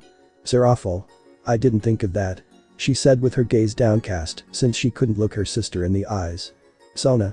Of course not, but realized that he did have protection, although it was never top-notch like your entourage, but at least my entourage or Valeria or Marana's ex-team covered his back. She said annoyed to her sister. Serafal. But Valeria-chan also treated him with indifference. She said to her incredulous sister. Sona. She's not included, but at least they decided to meet him and not believe the lies of a pretty face, or do I have to remind you? She said angrily, while Serafal just lowered her gaze in shame. Meanwhile, insane in town. Kuro could be seen, who was stuck against a wall while listening to a loud argument. Kuro. I don't understand why Lala or her sisters are angry, they have partners and they shouldn't be looking for Rito. He said confused while he watched those present search the house for a clue to Rito's whereabouts. Mika. So Kuro-san, what do you plan to do with them? He asked curiously while pointing to a pile of people. Kuro. Nothing, but it's the problem of these girls, that's why Rito left, apart from the fact that Yui left with him. He said as if nothing. The pile of people were Rito's ex-harem, since they kindly asked Kuro to tell them where Rito is, and it didn't end as they expected. Lycan.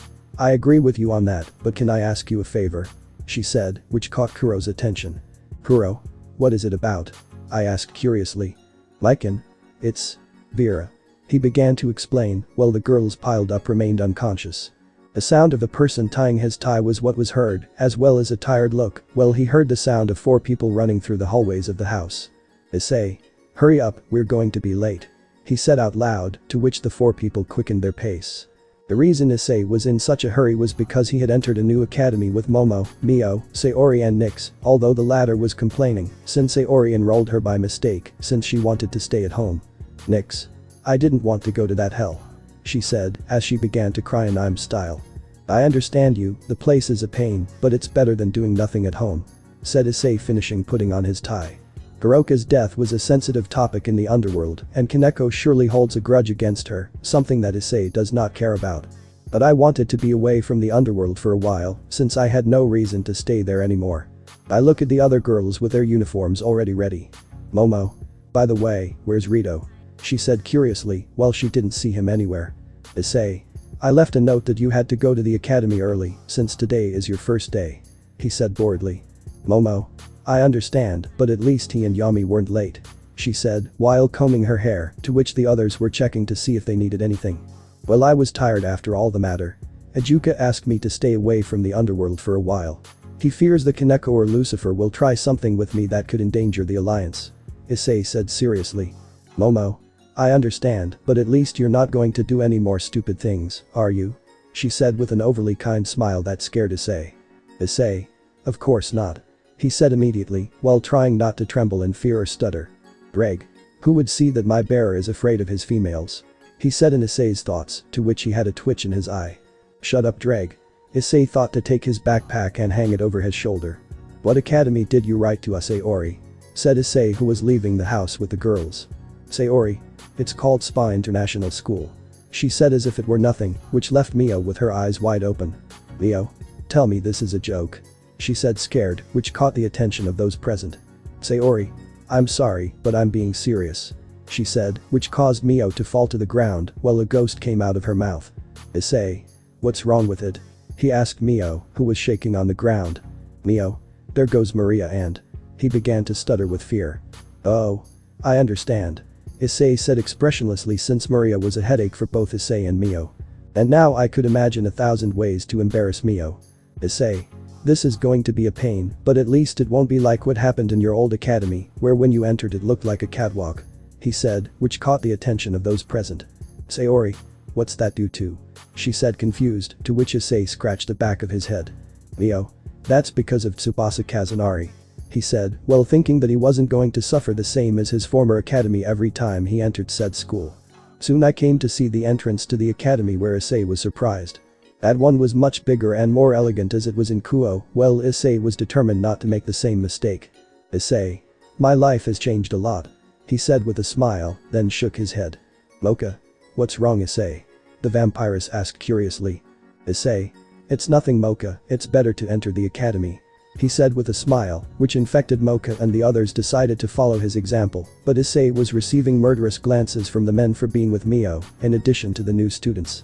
Meanwhile, it could be seen in what looked like a house, where the former Serapher angel was, since now she was just a simple demon, since she was drinking a cup of tea, in front of her was her brother Azazel. Gabriel.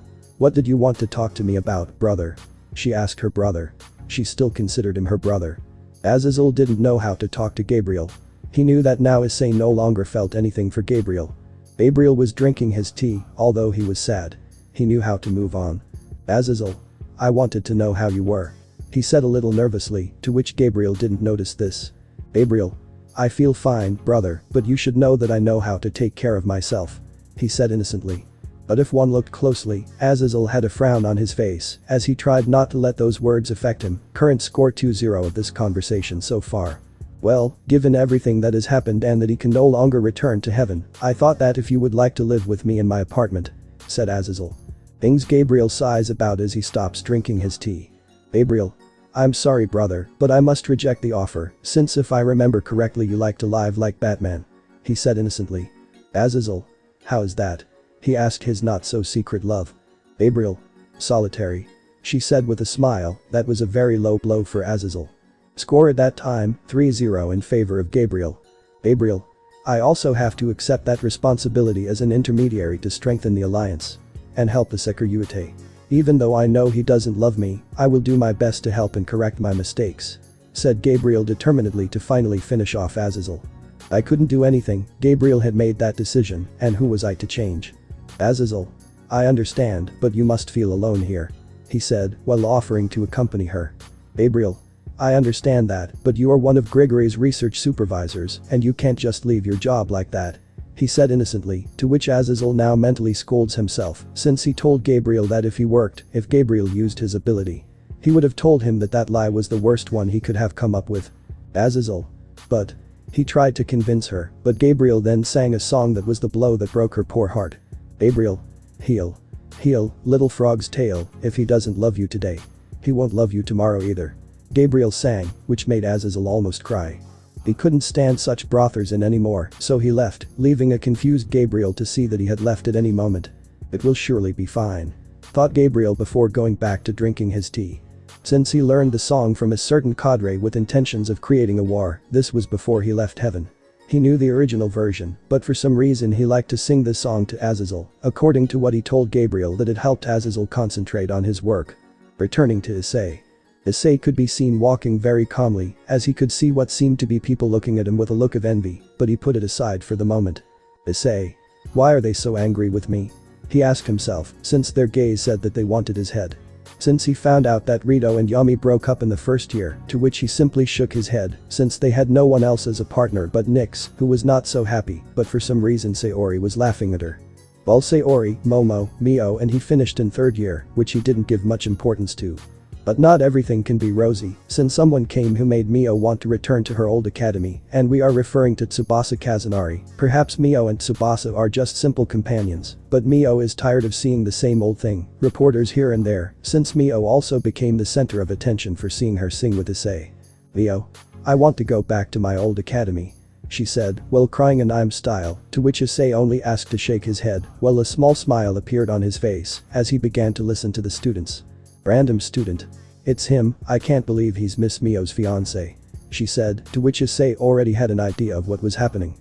Issei.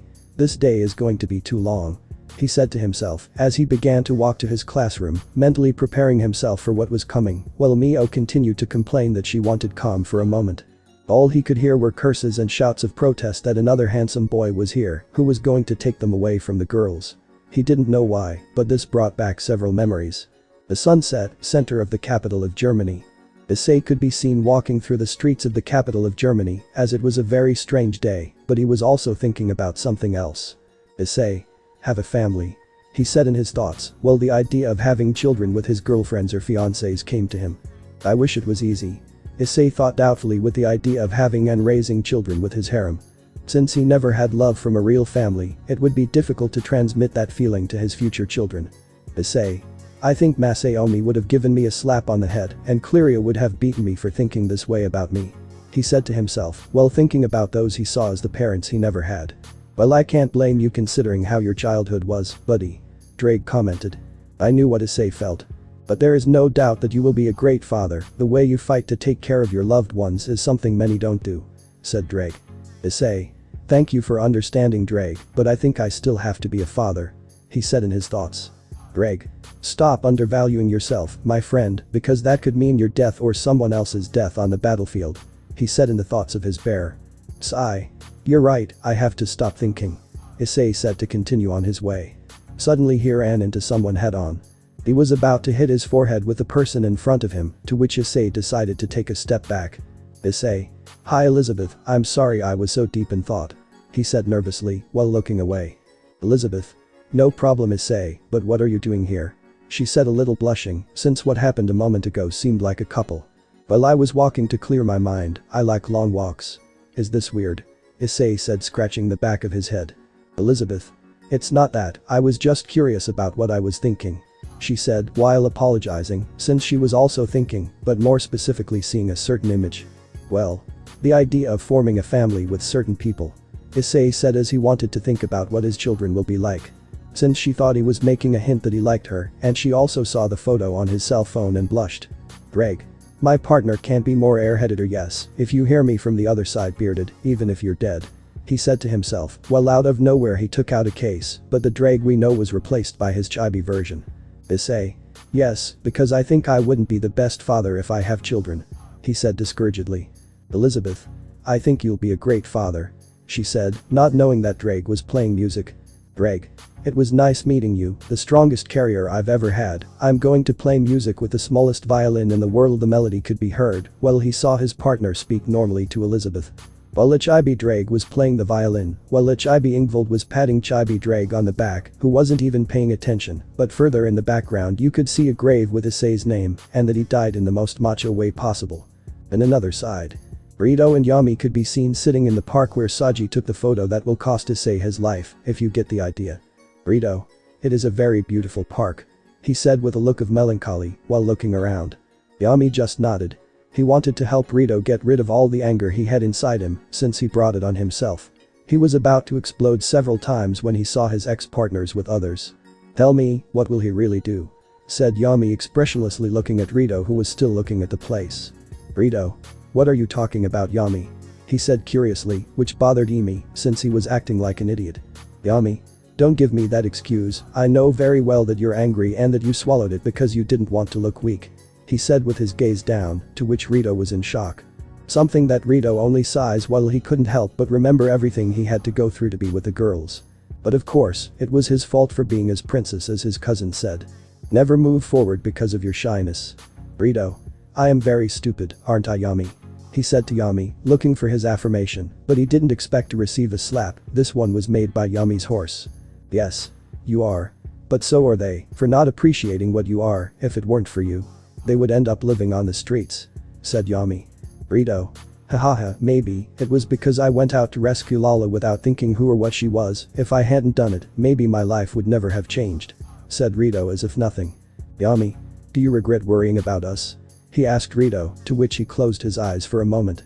Being honest, Yami. A part of me yes, because I regret having met Lala and the others. But on the other hand, no. Because I met you.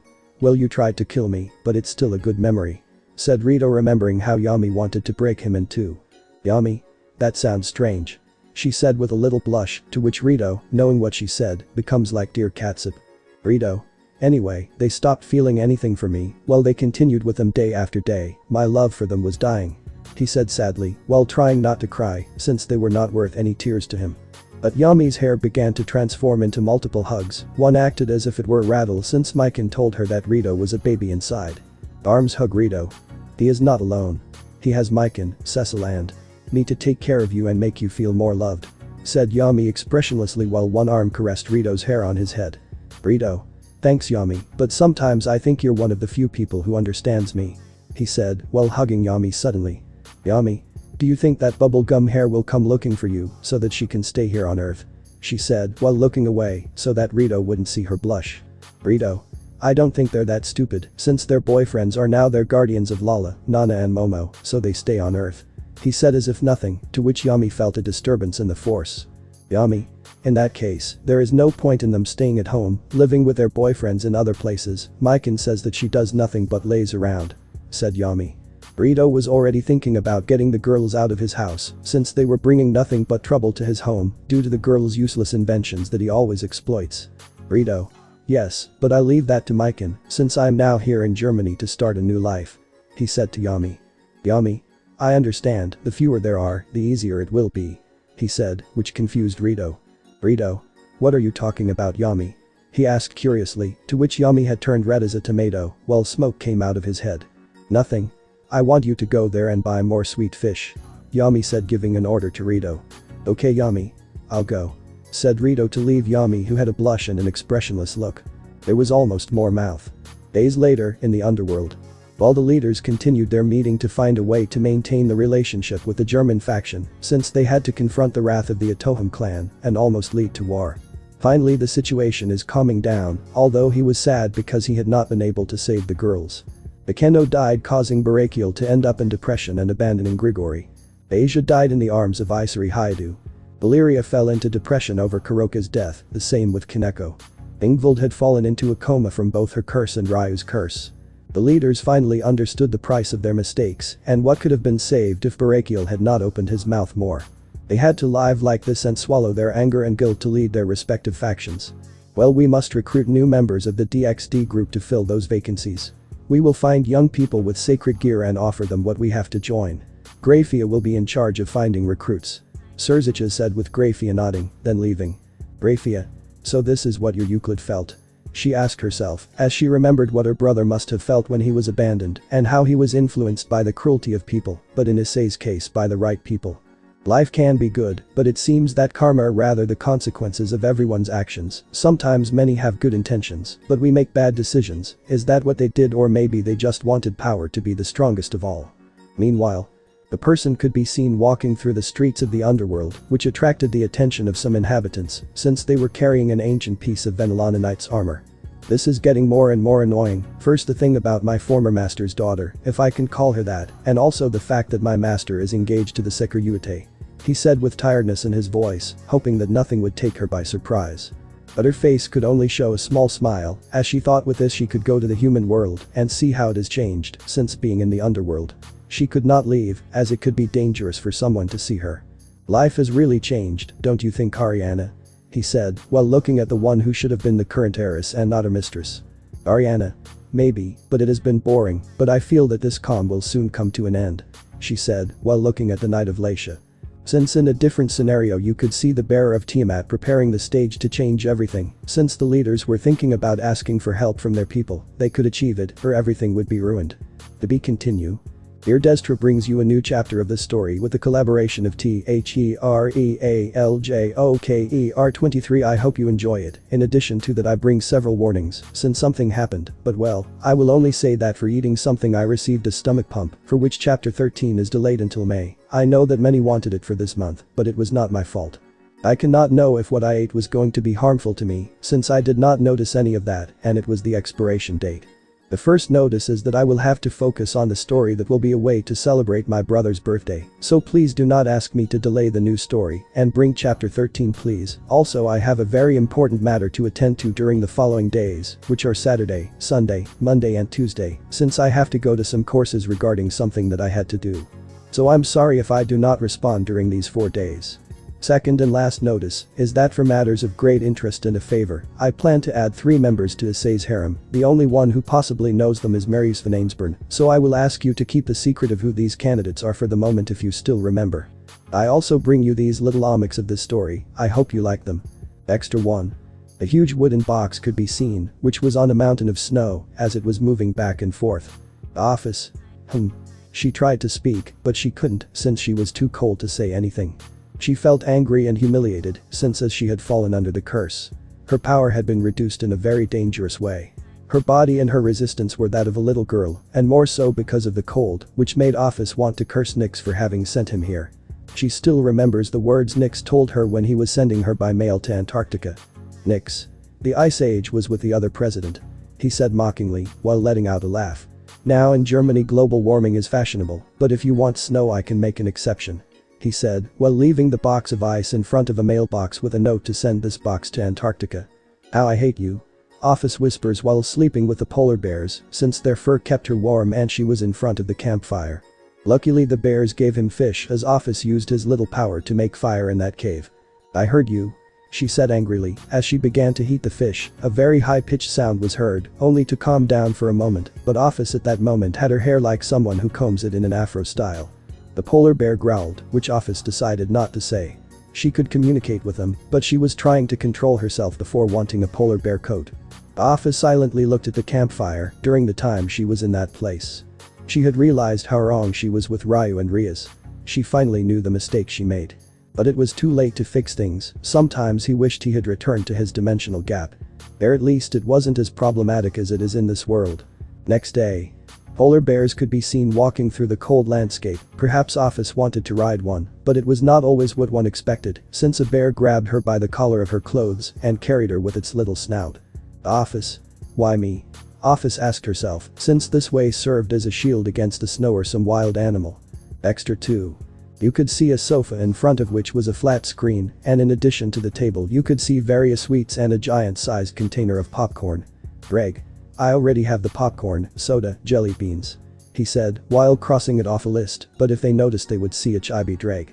But where he got the screen and candy from, that's a big mystery, to which he sat down and put on a cap with 2 cans of soda next to it.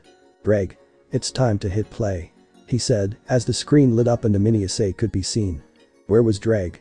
Well, it was in Issei's mind that he was asleep with Mio and the others. It was his personal cinema to watch all the most embarrassing memories, a way to entertain himself after being inside the heads of his bearers for years. Collecting your memories and saving them like a movie. Greg when he saw Issei a little depressed about why his Haidu family did not give him much attention, and he himself knew why. Looking at the chibi Issei drawn of him and his police father. Issei. My dream was always to be a police officer. He said with a small smile, while drawing a police dog collar on Drake's neck. While imagining his family supporting this great achievement, how his father carried him in front of his patrol car. Which in the end his father caught a criminal and slammed him against the wall. Listen you piece of shit, if you resist, I'll stick a taser up your ass that will end up shitting vaults. Goro threatened. Issei. My dream was always to be a police officer. He said with a small smile, while drawing a police dog collar on Drake's neck. While imagining his family supporting this great achievement, how his father carried him in front of his patrol car. Which in the end his father caught a criminal and slammed him against the wall. Listen you piece of shit, if you resist, I'll stick a taser up your ass that will end up shitting vaults. Goro threatened. Issei could be seen holding a doll against his back, in which he was imitating his father, since for him his father was his idol, the number 1 hero. His rude words were heard by Mickey, and she punished both Goro and Issei by eating soap. He was my hero and I was his young recruit. Issei narrated while watching how the family grew with the birth of Ryu and Issei. At that point, Issei's voice is heard in a nostalgic tone, to which Issei is seen walking to his parents' room. But all that changed that old day. Issei could be seen with his doll and his toy gun, but in that he sees his father's gun. In which it was in its holster along with the police uniform. Inside the room was Goro on top of Mickey. He was naked. My dear, does she want to have more children? Said Goro lustfully to his wife. But then the door opens, revealing Issei with his father's gun. Issei. Look dad, now I'm a real police officer like you, bang, bang. He said with a smile, while firing said gun, which the bullet seemed to go in slow motion in an unknown direction or not. Said bullet had finally reached its target in the testicles of the elder Haidu, causing a roar of pain. Boru. Ah, my balls. He screamed, while covering or holding his male part. As Mickey watched in horror as Goru bled. Boru falls onto the bed as he writhes in pain. Dad, it's okay. Issei said. Boru. Of course not Issei. He said, while writhing in pain, while holding on to where the spiders weave their nest. Issei. I'm sorry father, I'll put the safety on. But in doing so he shoots his father again in the back. You. Boz. Tard. Goru whispers as he falls to the ground. Issei. Wounded policeman. He said, while grabbing the front of his shirt's collar, while his mother watched the scene in horror. Out of memories. Bragg was laughing at the way Goru ended up, well, even though it was Issei's fault, the bastard Goru still deserved it. Bragg. That was epic. He said, while a large pile of soda cans could be seen behind him. Which caught Issei's curiosity, as he could hear Drake laughing like crazy. Issei. Drake, what makes you laugh so much? He asked Drake, to which he decided not to say anything and lie to him. Drake. Nothing. Just remembering my memories of my former bears. Said Drake. Oh. Issei thought to go back to sleep. Extra 3. The great darkness could be seen, in front of it was Riaz or the new Riaz, in front of it a light illuminated, which was awakening from everything that had happened. So you are Riaz Gremory? Said the voice, which brought confusion to the new Riaz Gremory. Riaz? Is that my name? She asked the darkness, waiting for an answer. Yes, but I'll tell you why you're here. He said, to which Riaz noticed joy in that voice. Riaz? Be serious. She said, waiting for answers, since she didn't remember anything about who she was or why she was here. Of course, but before we know what happened, I'll tell you something that will take you by surprise. He said, while his tone of voice changed to one of seriousness. Riaz? What are you talking about? She said confused. What you're about to see is a farce of your old life, if we can call it that. He said, to which Riaz was more confused than before. Riaz? You're saying it's not my life? She said in shock, not being able to know her life before losing her memory. Yes and no, I will show you your life, the original one, and the one that caused the cause of all this. After falling into their traps, the seriousness of that voice hit Ria's head. The entire space was filled with images, as memory after memory entered Ria's head, but on the outside, you could see how Ria's power of destruction was allowed to flow throughout her body, so that it was replaced by a fire that was burning the power of destruction, but it burned something that was in her, just as it changed everything about her physically. So this is what happened to me. He said, while still looking at the mirror, since what was left of Riaz no longer existed. Don't you find this new change interesting? Said a voice, to which the new Riaz could only smile with superiority. Don't even think about calling me by the name of Riaz Gremory, since that was just a false life. Said the new Riaz, and she was right, there was no longer any trace of her physically, mentally or spiritually, since the change was too much. The best way to make everyone suffer is with fear. Others think it is torturing them physically, others mentally, since they will lose their strength to fight. But what was the true definition of how to make them suffer? It was a heart attack. That's what Ryu thought, since in this way he could get the girls that his useless brother didn't deserve. But it seems that everything he planned went down the drain, since Ryu wasn't even interested in training to be able to face Issei. Ryu. If only I had made sure I had more power, this shouldn't have happened. Said Ryu angrily, since not everything always goes as planned. Did you really think everything was going to be easy, that everything was going to be served on a silver platter? A voice said, and Ryu recognized the tone of that voice as he began to turn around, but if they looked closely at his feet, they could tell that he was shaking with fear. Ryu. What are you doing here? He asked with fear, since by the way she spoke to him, it seemed that she knew him very well. You must know this very well, since I am, so to speak, responsible for your own misfortune.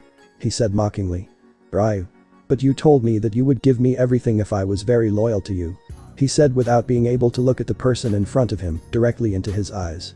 You are very wrong, I said that I was going to give you all the tools you needed to entertain yourself, but it seems that your expiration date has arrived. He said as if nothing happened, to which Ryu was frustrated, since he was losing a very important ally for him. Ryu. Please wait, I can still be of use to you. He said, to which stared at him as if it weren't worth it to continue talking to him. I'm sorry, but now you have to manage as best you can, since from now on you only have yourself to count on. He said, before leaving Ryu with a look of frustration, knowing that now everything he obtained will return to its original owner. Ryu.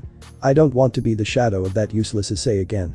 he said angrily as he fell to the ground on his knees to start hitting the ground with his 2 hands clenched into a fist.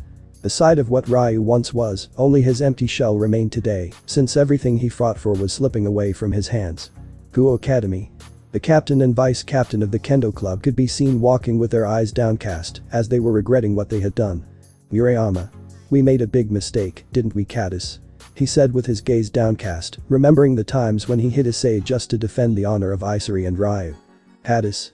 Or rather, we screwed up big time, we let ourselves be carried away by beautiful words, and also. She tried not to burst into tears, since the curse did not affect her and Murayama, the simple oddball, since both were pregnant with Ryu children. In the eyes of the dragons, if they died, so would their children, but those babies were to blame for the sins they committed. The answer was a simple no, they would be able to see their children grow up, but that was going to be their punishment. If they fell in love with someone else again, they would repudiate them as if they were the worst scum in the world. Since Murayama and Caddis had their children, who were barely 2 months pregnant, their changes were barely noticeable.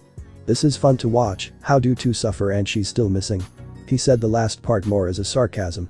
But then she sees a certain person pass by, which made her smile even bigger, since the person passing by her was none other than Kiyomabe, who was just passing by to see her old classmates from the tennis club, but when she saw Murayama and Caddis the smile she had turned into a grimace of disgust. Kiyom. It's been a long time, bubblegum girl. She said to Caddis in a mocking tone. Also your third trophy. She said to Murayama in the same tone she said to Caddis, since Kiyom had a bad relationship with them, since Murayama and Caddis always tried to convince her to leave her friendship with Issei and become friends with Ryu, but it didn't go the way they wanted. Since when she tried to give her the opportunity to meet Ryu, she realized that all Ryu talked about was himself, as if he were the center of the world. Which is why Kiyom decided that he was not worth knowing him, which is why seeing Issei talking to Mocha caused her great pain, which is why she closed her feelings deep in her heart, because if she said something about having feelings for Issei, she thought she was being selfish, since Mocha saw her with Ryu. She thought she would tell Issei, and this she thought she was betraying her friendship with Issei, which is why she got angry with Murayama and Caddis. Murayama. Kiyom-senpai, it's been a long time. She said dejectedly, as Kiyom could tell that the mood of these two girls was at rock bottom. Kiyom. Let's talk somewhere else, follow me. She said seriously, since they knew they would get a good scolding from these two. Many of their classmates found it strange that Murayama, Caddis and Kiyom were talking, since they knew very well how the three of them got along. Rooftop of the Kuo Academy building. Murayama and Caddis could be seen following Kiyom to the roof. When she opened the door and walked a little, Kiyom could be seen walking past and standing in front of Caddis and Murayama. Kiyom. How many months pregnant are you? She asked them directly. Her tone showed the disappointment she had for what the two of them did. At this Murayama and Caddis could only lower their gaze. Murayama. 2 months and 1 week. He admitted it, there was no point in hiding it. Caddis. 2 months. He said, to which Kiyom could only shake her head. Kiyom. Why did they do this? She asked, while using one hand to hide her face. Murayama. He couldn't find the words, since it was difficult for him to admit that it was because of the moment that Ryu paid some attention to them. It was the same for Caddis. Kiyom. Look, I can't blame you for anything, but you have to get rid of what's tormenting you once and for all. She said sincerely, since Caddis and Murayama found it difficult to admit that they were sad about the things that were happening.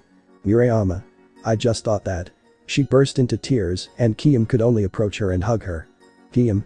Just say it, don't hold back on yourself, and accept all the mistakes you've made. She said, while caressing Murayama's back. Murayama. He hated me for falling for Ryu's words. He shouted bitterly, while Caddis could only agree with him. The rooftop of Kuo Academy was the stage where Caddis and Murayama broke free from their past. Seinen City. You could see a house, which was where Mike and Yuuki lives, but more specifically in the living room you could see 4 people scolding Rito's ex-partners. Bid. Now you guys have gone too far, I still can't believe you're my daughters. Said the Devluke sister's father angrily, who looked very exhausted since he hadn't recovered from his fight with Issei. Bala. Dad, we don't love Rito anymore, you have to understand that. She said seriously, which surprised her father. Bid. So you all don't love him anymore, that's fine with me, but you told him or you even thought about how he feels about living with you. He said seriously, giving a hard blow, since you never thought about that. Momo. We never thought about that. Said Gid's daughter, to which the others agreed in their minds, since they were ashamed of never thinking about that.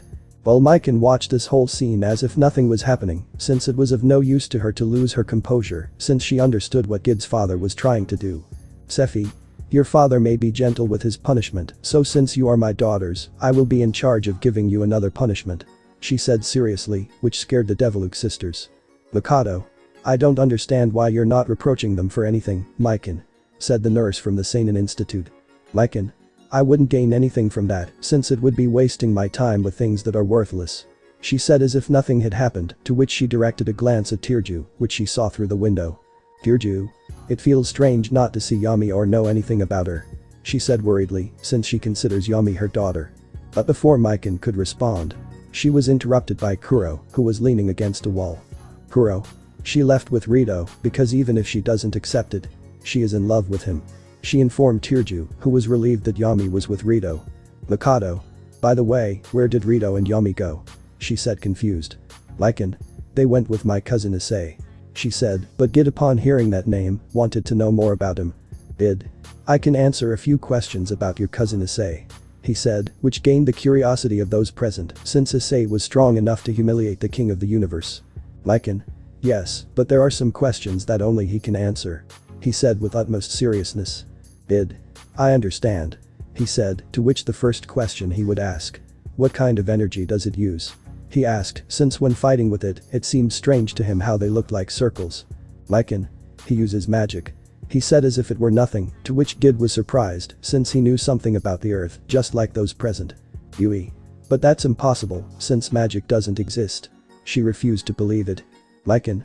I'm not surprised, but it would be the same as saying that aliens don't exist," he said. They had to agree with him on that. Is your cousin human?" he said, as he felt that Issei fought in a proud way, as well as feeling strong enough. "Mikan. No. He stopped being human. He is now a dragon," he said, which left the members of Rito's ex-harem in shock. Rito's ex-harem? A dragon? They screamed scared upon discovering that secret. "Sephi. What is a dragon?" she asked, since seeing the appearance of those present. She began to worry. "Ahora. It's a creature that will bring destruction," she said, which made those present's eyes open in shock, but Mikan seemed calm, since that was one of the descriptions that existed in the Bible. The only thing she could do was laugh, since she must know both sides of the story and not just one. "Mikan. Let me guess, you read it in the Bible," he said seriously, to which Ahora could only nod. "Ahora. Yes," she said timidly. You can explain it to me better, about a dragon," he said curiously. "Mikan. Of course, dragons are proud beings, but they don't feel stronger than others. If he is calm. He is proud of how he is," she said calmly. "Besides, dragons are divided into different categories," she said as if nothing. "Lala. What are these categories?" she said curiously, since she only knew about the human world and not the supernatural world. "Mikan. The categories are Dragon King or Evil Dragon, Heavenly Dragon and Dragon God," he said, to which everyone was surprised by that fact. "Aston. What category does your cousin fall into?" I asked curiously. "Mikan. Issei is in the Dragon King category by himself. If he enters his breaker balance, he is on par with a celestial dragon at the beginning of his path, but if he unleashes his full power, he is on par with a celestial dragon at 50%, he said seriously. The shocked looks of those present were very funny to Mikan, but Kuro was surprised by this power. Gid and Sephi were scared of Issei's power. "Mikan. Also, if Issei gets serious and concentrates, he can take on 2 dragon god candidates," she said the last thing as a mockery. "Nana. Who are the candidates for dragon gods?" she asked curiously. "Mikan. More like a dragon joke, they are Ryu Haidu and Issei Haidu," he said mockingly, but knowing those present were Mikan's family made their hair stand on end, but then they remembered the last words Mikan said. "Run. But because they are an attempt at a dragon," he said curiously, to which Mikan puts on a look of disappointment. "Mikan. Dragons have codes, and one of them is not to mess with the partners of another dragon, specifically the bearer of Krom Kruich. He was cursed, so his partners are rather the ex-partners of this one, die little by little," he said, which confused those present, but Gid had understood what he meant. In the case of the other candidate, it is that she insulted the bearer of Drag, but in doing so, karma made her pay in the worst way. Her powers of both were the result of her arrogance and underestimating her family, he said mockingly the last. So the bearer of Krom Kruich is dying for messing with the partner of another who would be Ryu, and Issei for belittling his family is in a pitiful state, he said seriously. "Mikan. Yeah, but Dragon's joke was that they couldn't fight without stealing the credit from their useless older brother," she said mockingly, while trying to hold back her laughter. "Lala. How strong are they?" she said curiously. "Mikan. If I put the king of the universe Gid, he could face the ex-king Tannen. He would win, but he would be very exhausted. In the case of Issei, for King Gid at his maximum power, he will have no chance, since he would have to compare it between the ground and the distance of the sky. She said seriously, but as Aston and Gid she was right. Sephi, that can't be true. She said in disbelief. Lycan.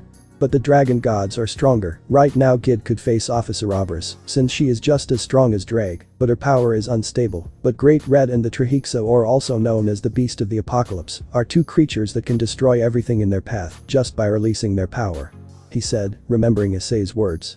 That day they discovered how strong supernatural beings are. There is a phrase that there may be someone stronger out there. Now they completely understood that phrase. In addition to that, Gid wanted to have a conversation with Issei, to which Mykan had to talk to Issei first, to which Gid agreed. Mionero's residence. A girl could be seen, who had a look that asked for revenge, to which when seeing a girl with white hair and purple eyes enter, she received a sigh of annoyance from the girl. How have you been, Gremory?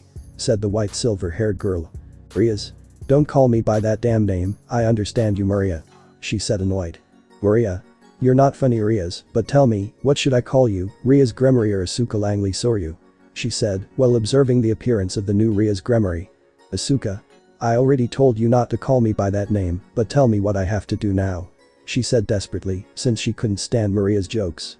Maria. Look, Asuka, what I'm going to ask you to do is that from now on you will work with Mioneros. Your mission is to protect her from any harm that may happen to her, since I don't trust the factions very much. She said distrustfully, to which Asuka had to agree. Maria. In any case, you must know well who to trust and who not to, but for that you will be the cook of the Neros residence, which is why I am leaving this with you. She said with a smile that gave Asuka, Riaz, chills. Saint Marienkerch. A certain white silver-haired girl could be seen cleaning the statues of the saints, as she always tried to keep everything clean, but then she feels something holding her by the foot, only to see a girl, who if you looked closely, looked like a mother and daughter scene. Rin, what happened this time? He asked kindly. Rin, they want to adopt me again, Sister Elizabeth, she said sadly, as she did not want to be separated from the person she saw as her mother. Elizabeth. We already talked about that, Rin, I can't adopt you. She said, while stroking Rin's head. As Elizabeth went to sit with Rin on one of the church pews, the little girl could be seen with her eyes downcast. Rin. I want to stay with you.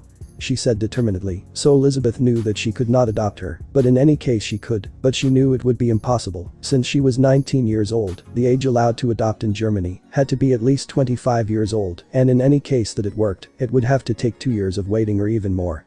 Elizabeth. We already talked about it, Rin, I can't adopt you, since I'm not old enough to adopt you. She said, since it also hurt her, since she saw Rin as her daughter too, it hurt her to be separated from her, but she also had to see the little girl's happiness. Rin. Then I will wait long enough. He said seriously, to which Elizabeth could only see the little girl who was determined to wait. Elizabeth. Rin. Was the only thing Elizabeth could say, as she was surprised by what little Rin was going to do. Rin. And nothing will make me change my mind. She said with a determined look. Haidu Mansion. The person could be seen walking through the hallways. This person had a guilty look, since all of this had happened because of his stupid decisions. Issei. At one point I was in glory, but from one moment to the next I was now on the ground. He said sadly, since all this was due to his bad decisions. It's very funny that you refer to yourself as someone of greatness. Said a sarcastic voice, which made Issei turn back, only to see a specific person. Issei. Irina, I understand, but I know that my decisions were not the best for all of us. She said with her gaze down, but then she receives a blow to her stomach, which makes her fall sitting on the floor. Irina. Your stupid decisions, of course, or rather your whims of taking everything from Issei. She said angrily. Issei. Don't complain to me, since you also agreed. Said the diamond bearer angrily. Irina. I know, but I regret it, but from what I see, you're just looking for someone to pay for the broken dishes that you broke. She said angrily and mockingly, to which Issei only gritted her teeth, since Irina was quite right. While the two were arguing, a girl could be seen in one of the hallways. It was the same one that Venelana had a conversation with in that hospital. So this is what happened to the one who had blind faith. He said mockingly, as he found it funny how Irina and Issei were fighting. Since both Irina and Issei had grabbed each other's hair, as they were both pulling each other's hair. In addition, they were biting each other, but then Irina decided to knee Issei in the stomach, which caused Issei to vomit blood. Issei. Damn it. She said, but unconsciously she let her feelings flow, which activated her sacred gear, in addition to a glove appearing on her right hand, also revealing the edge of a sacred demonic sword. The scene occurred in slow motion, as Issei had stabbed Irina in the stomach. Her eyes wide open. Issei? Irina. She screamed worriedly, while reacting to what she had done. While being watched by the girl, who was shocked to see the scene of Issei stabbing Irina. Irina. Issei. She said, while touching with her hand the wound that Issei caused her, and then slowly losing consciousness and falling to the ground. Issei. Irina, I'm sorry, I don't know what happened to me, said Issei worriedly, as she looked at Irina's unconscious body, then searched her clothes for a phoenix tear, but she didn't have a single one. The girl who was watching all this, who was still in shock at seeing what happened to the fallen girl, couldn't bear the surprise of what had happened. Why are his feelings so fragile now? She asked herself, as she felt that Issei had become unstable, and continuing to carry Tiamat made him more dangerous. Nero's residence. Issei could be seen with a worried look on his face, as he saw Ingvild in his mental space, who was lying on one of the seats used by the former drag carriers. Issei. It's good to see you here, Ingvild, he said with an anime-style droplet behind his head. Ingvild. I'm sorry for being a bother, Isama, but I don't want to go back to that place, he said, as he was referring to being close to Ryu. Issei. I understand, but you should know that Drake is very upset with you, he said, to which Ingvild remembers when Drake saw her. Let's just say that Ingvild was going to burn very badly, but thanks to the previous carriers calming Drake, he had let Ingvild stay, as long as she doesn't get involved in important matters, and that she doesn't intervene in Drake sealing Issei's feelings, referring to the girls who treated him like simple trash. Ingvild. I understand, but they let me stay as long as I don't get involved in important matters, according to Drake's words, he said, to which Issei nodded. Issei. I understand, I hope you understand that the previous carriers are not your servants, he said seriously, since he thought that some of Ria's attitude rubbed off on Ingvild. But when Ingvild was going to ask a question about Issei's personal life, he decided not to, as Ingvild lost Issei's trust. Ingvild. I understand, don't worry, I help the previous carriers as much as I can, she said with a kind smile, to which Issei just smiled. Since some wielders survived after using Drake's flames on the Juggernaut drive, as if it were a kind of shield and at the same time as an easy way to get through the Trixahera. Issei. Sounds good to me, he said with a small smile, since Ingvild and Issei had a friendship, which made Ingvild very happy.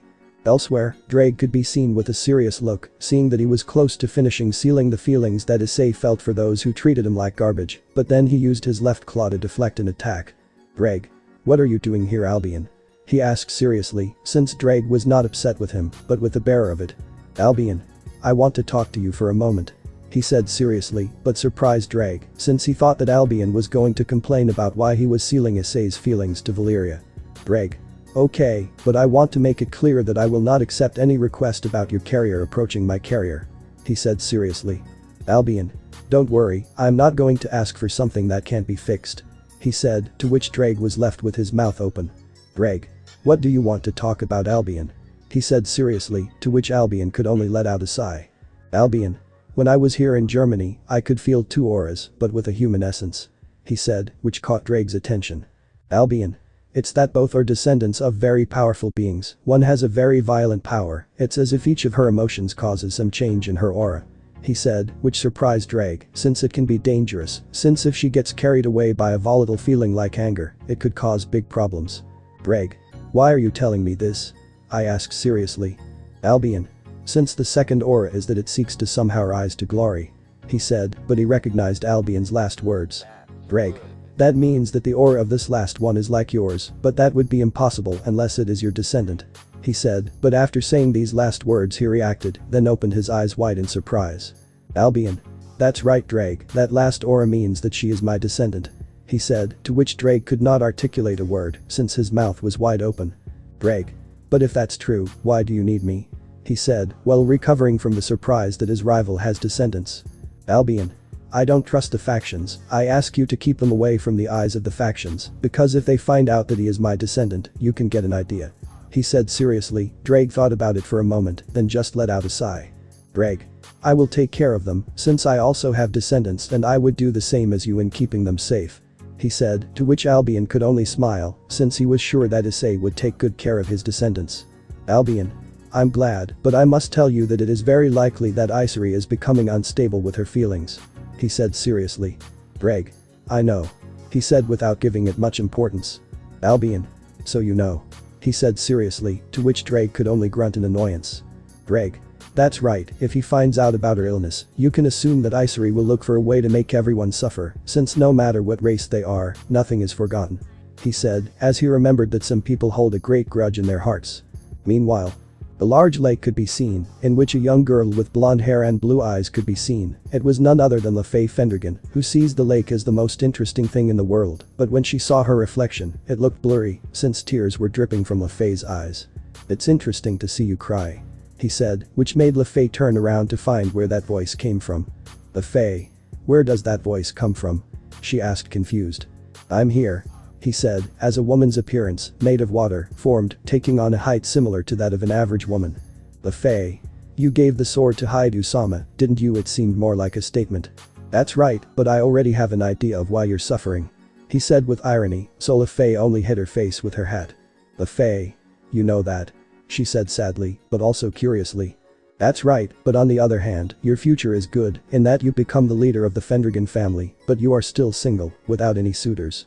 She said as if nothing were happening, but Lefay was going to refuse to believe it, but after a moment she realized that she was not completely wrong. Lefay. So I'm left alone, huh? She said with a sad smile. Yes, and you will die from age, at a very advanced age, by the way, if I realize it. He said seriously, to which Lefay understands that to continue being human. Her only enemy now is time itself. Lefay. But why are you telling me all this? She asked confused. So that you can continue with your life and not get stuck thinking about your mistakes. You already made them, you can't change the past, you can only continue living day by day. He said, while Lefay could only shed tears. Underworld.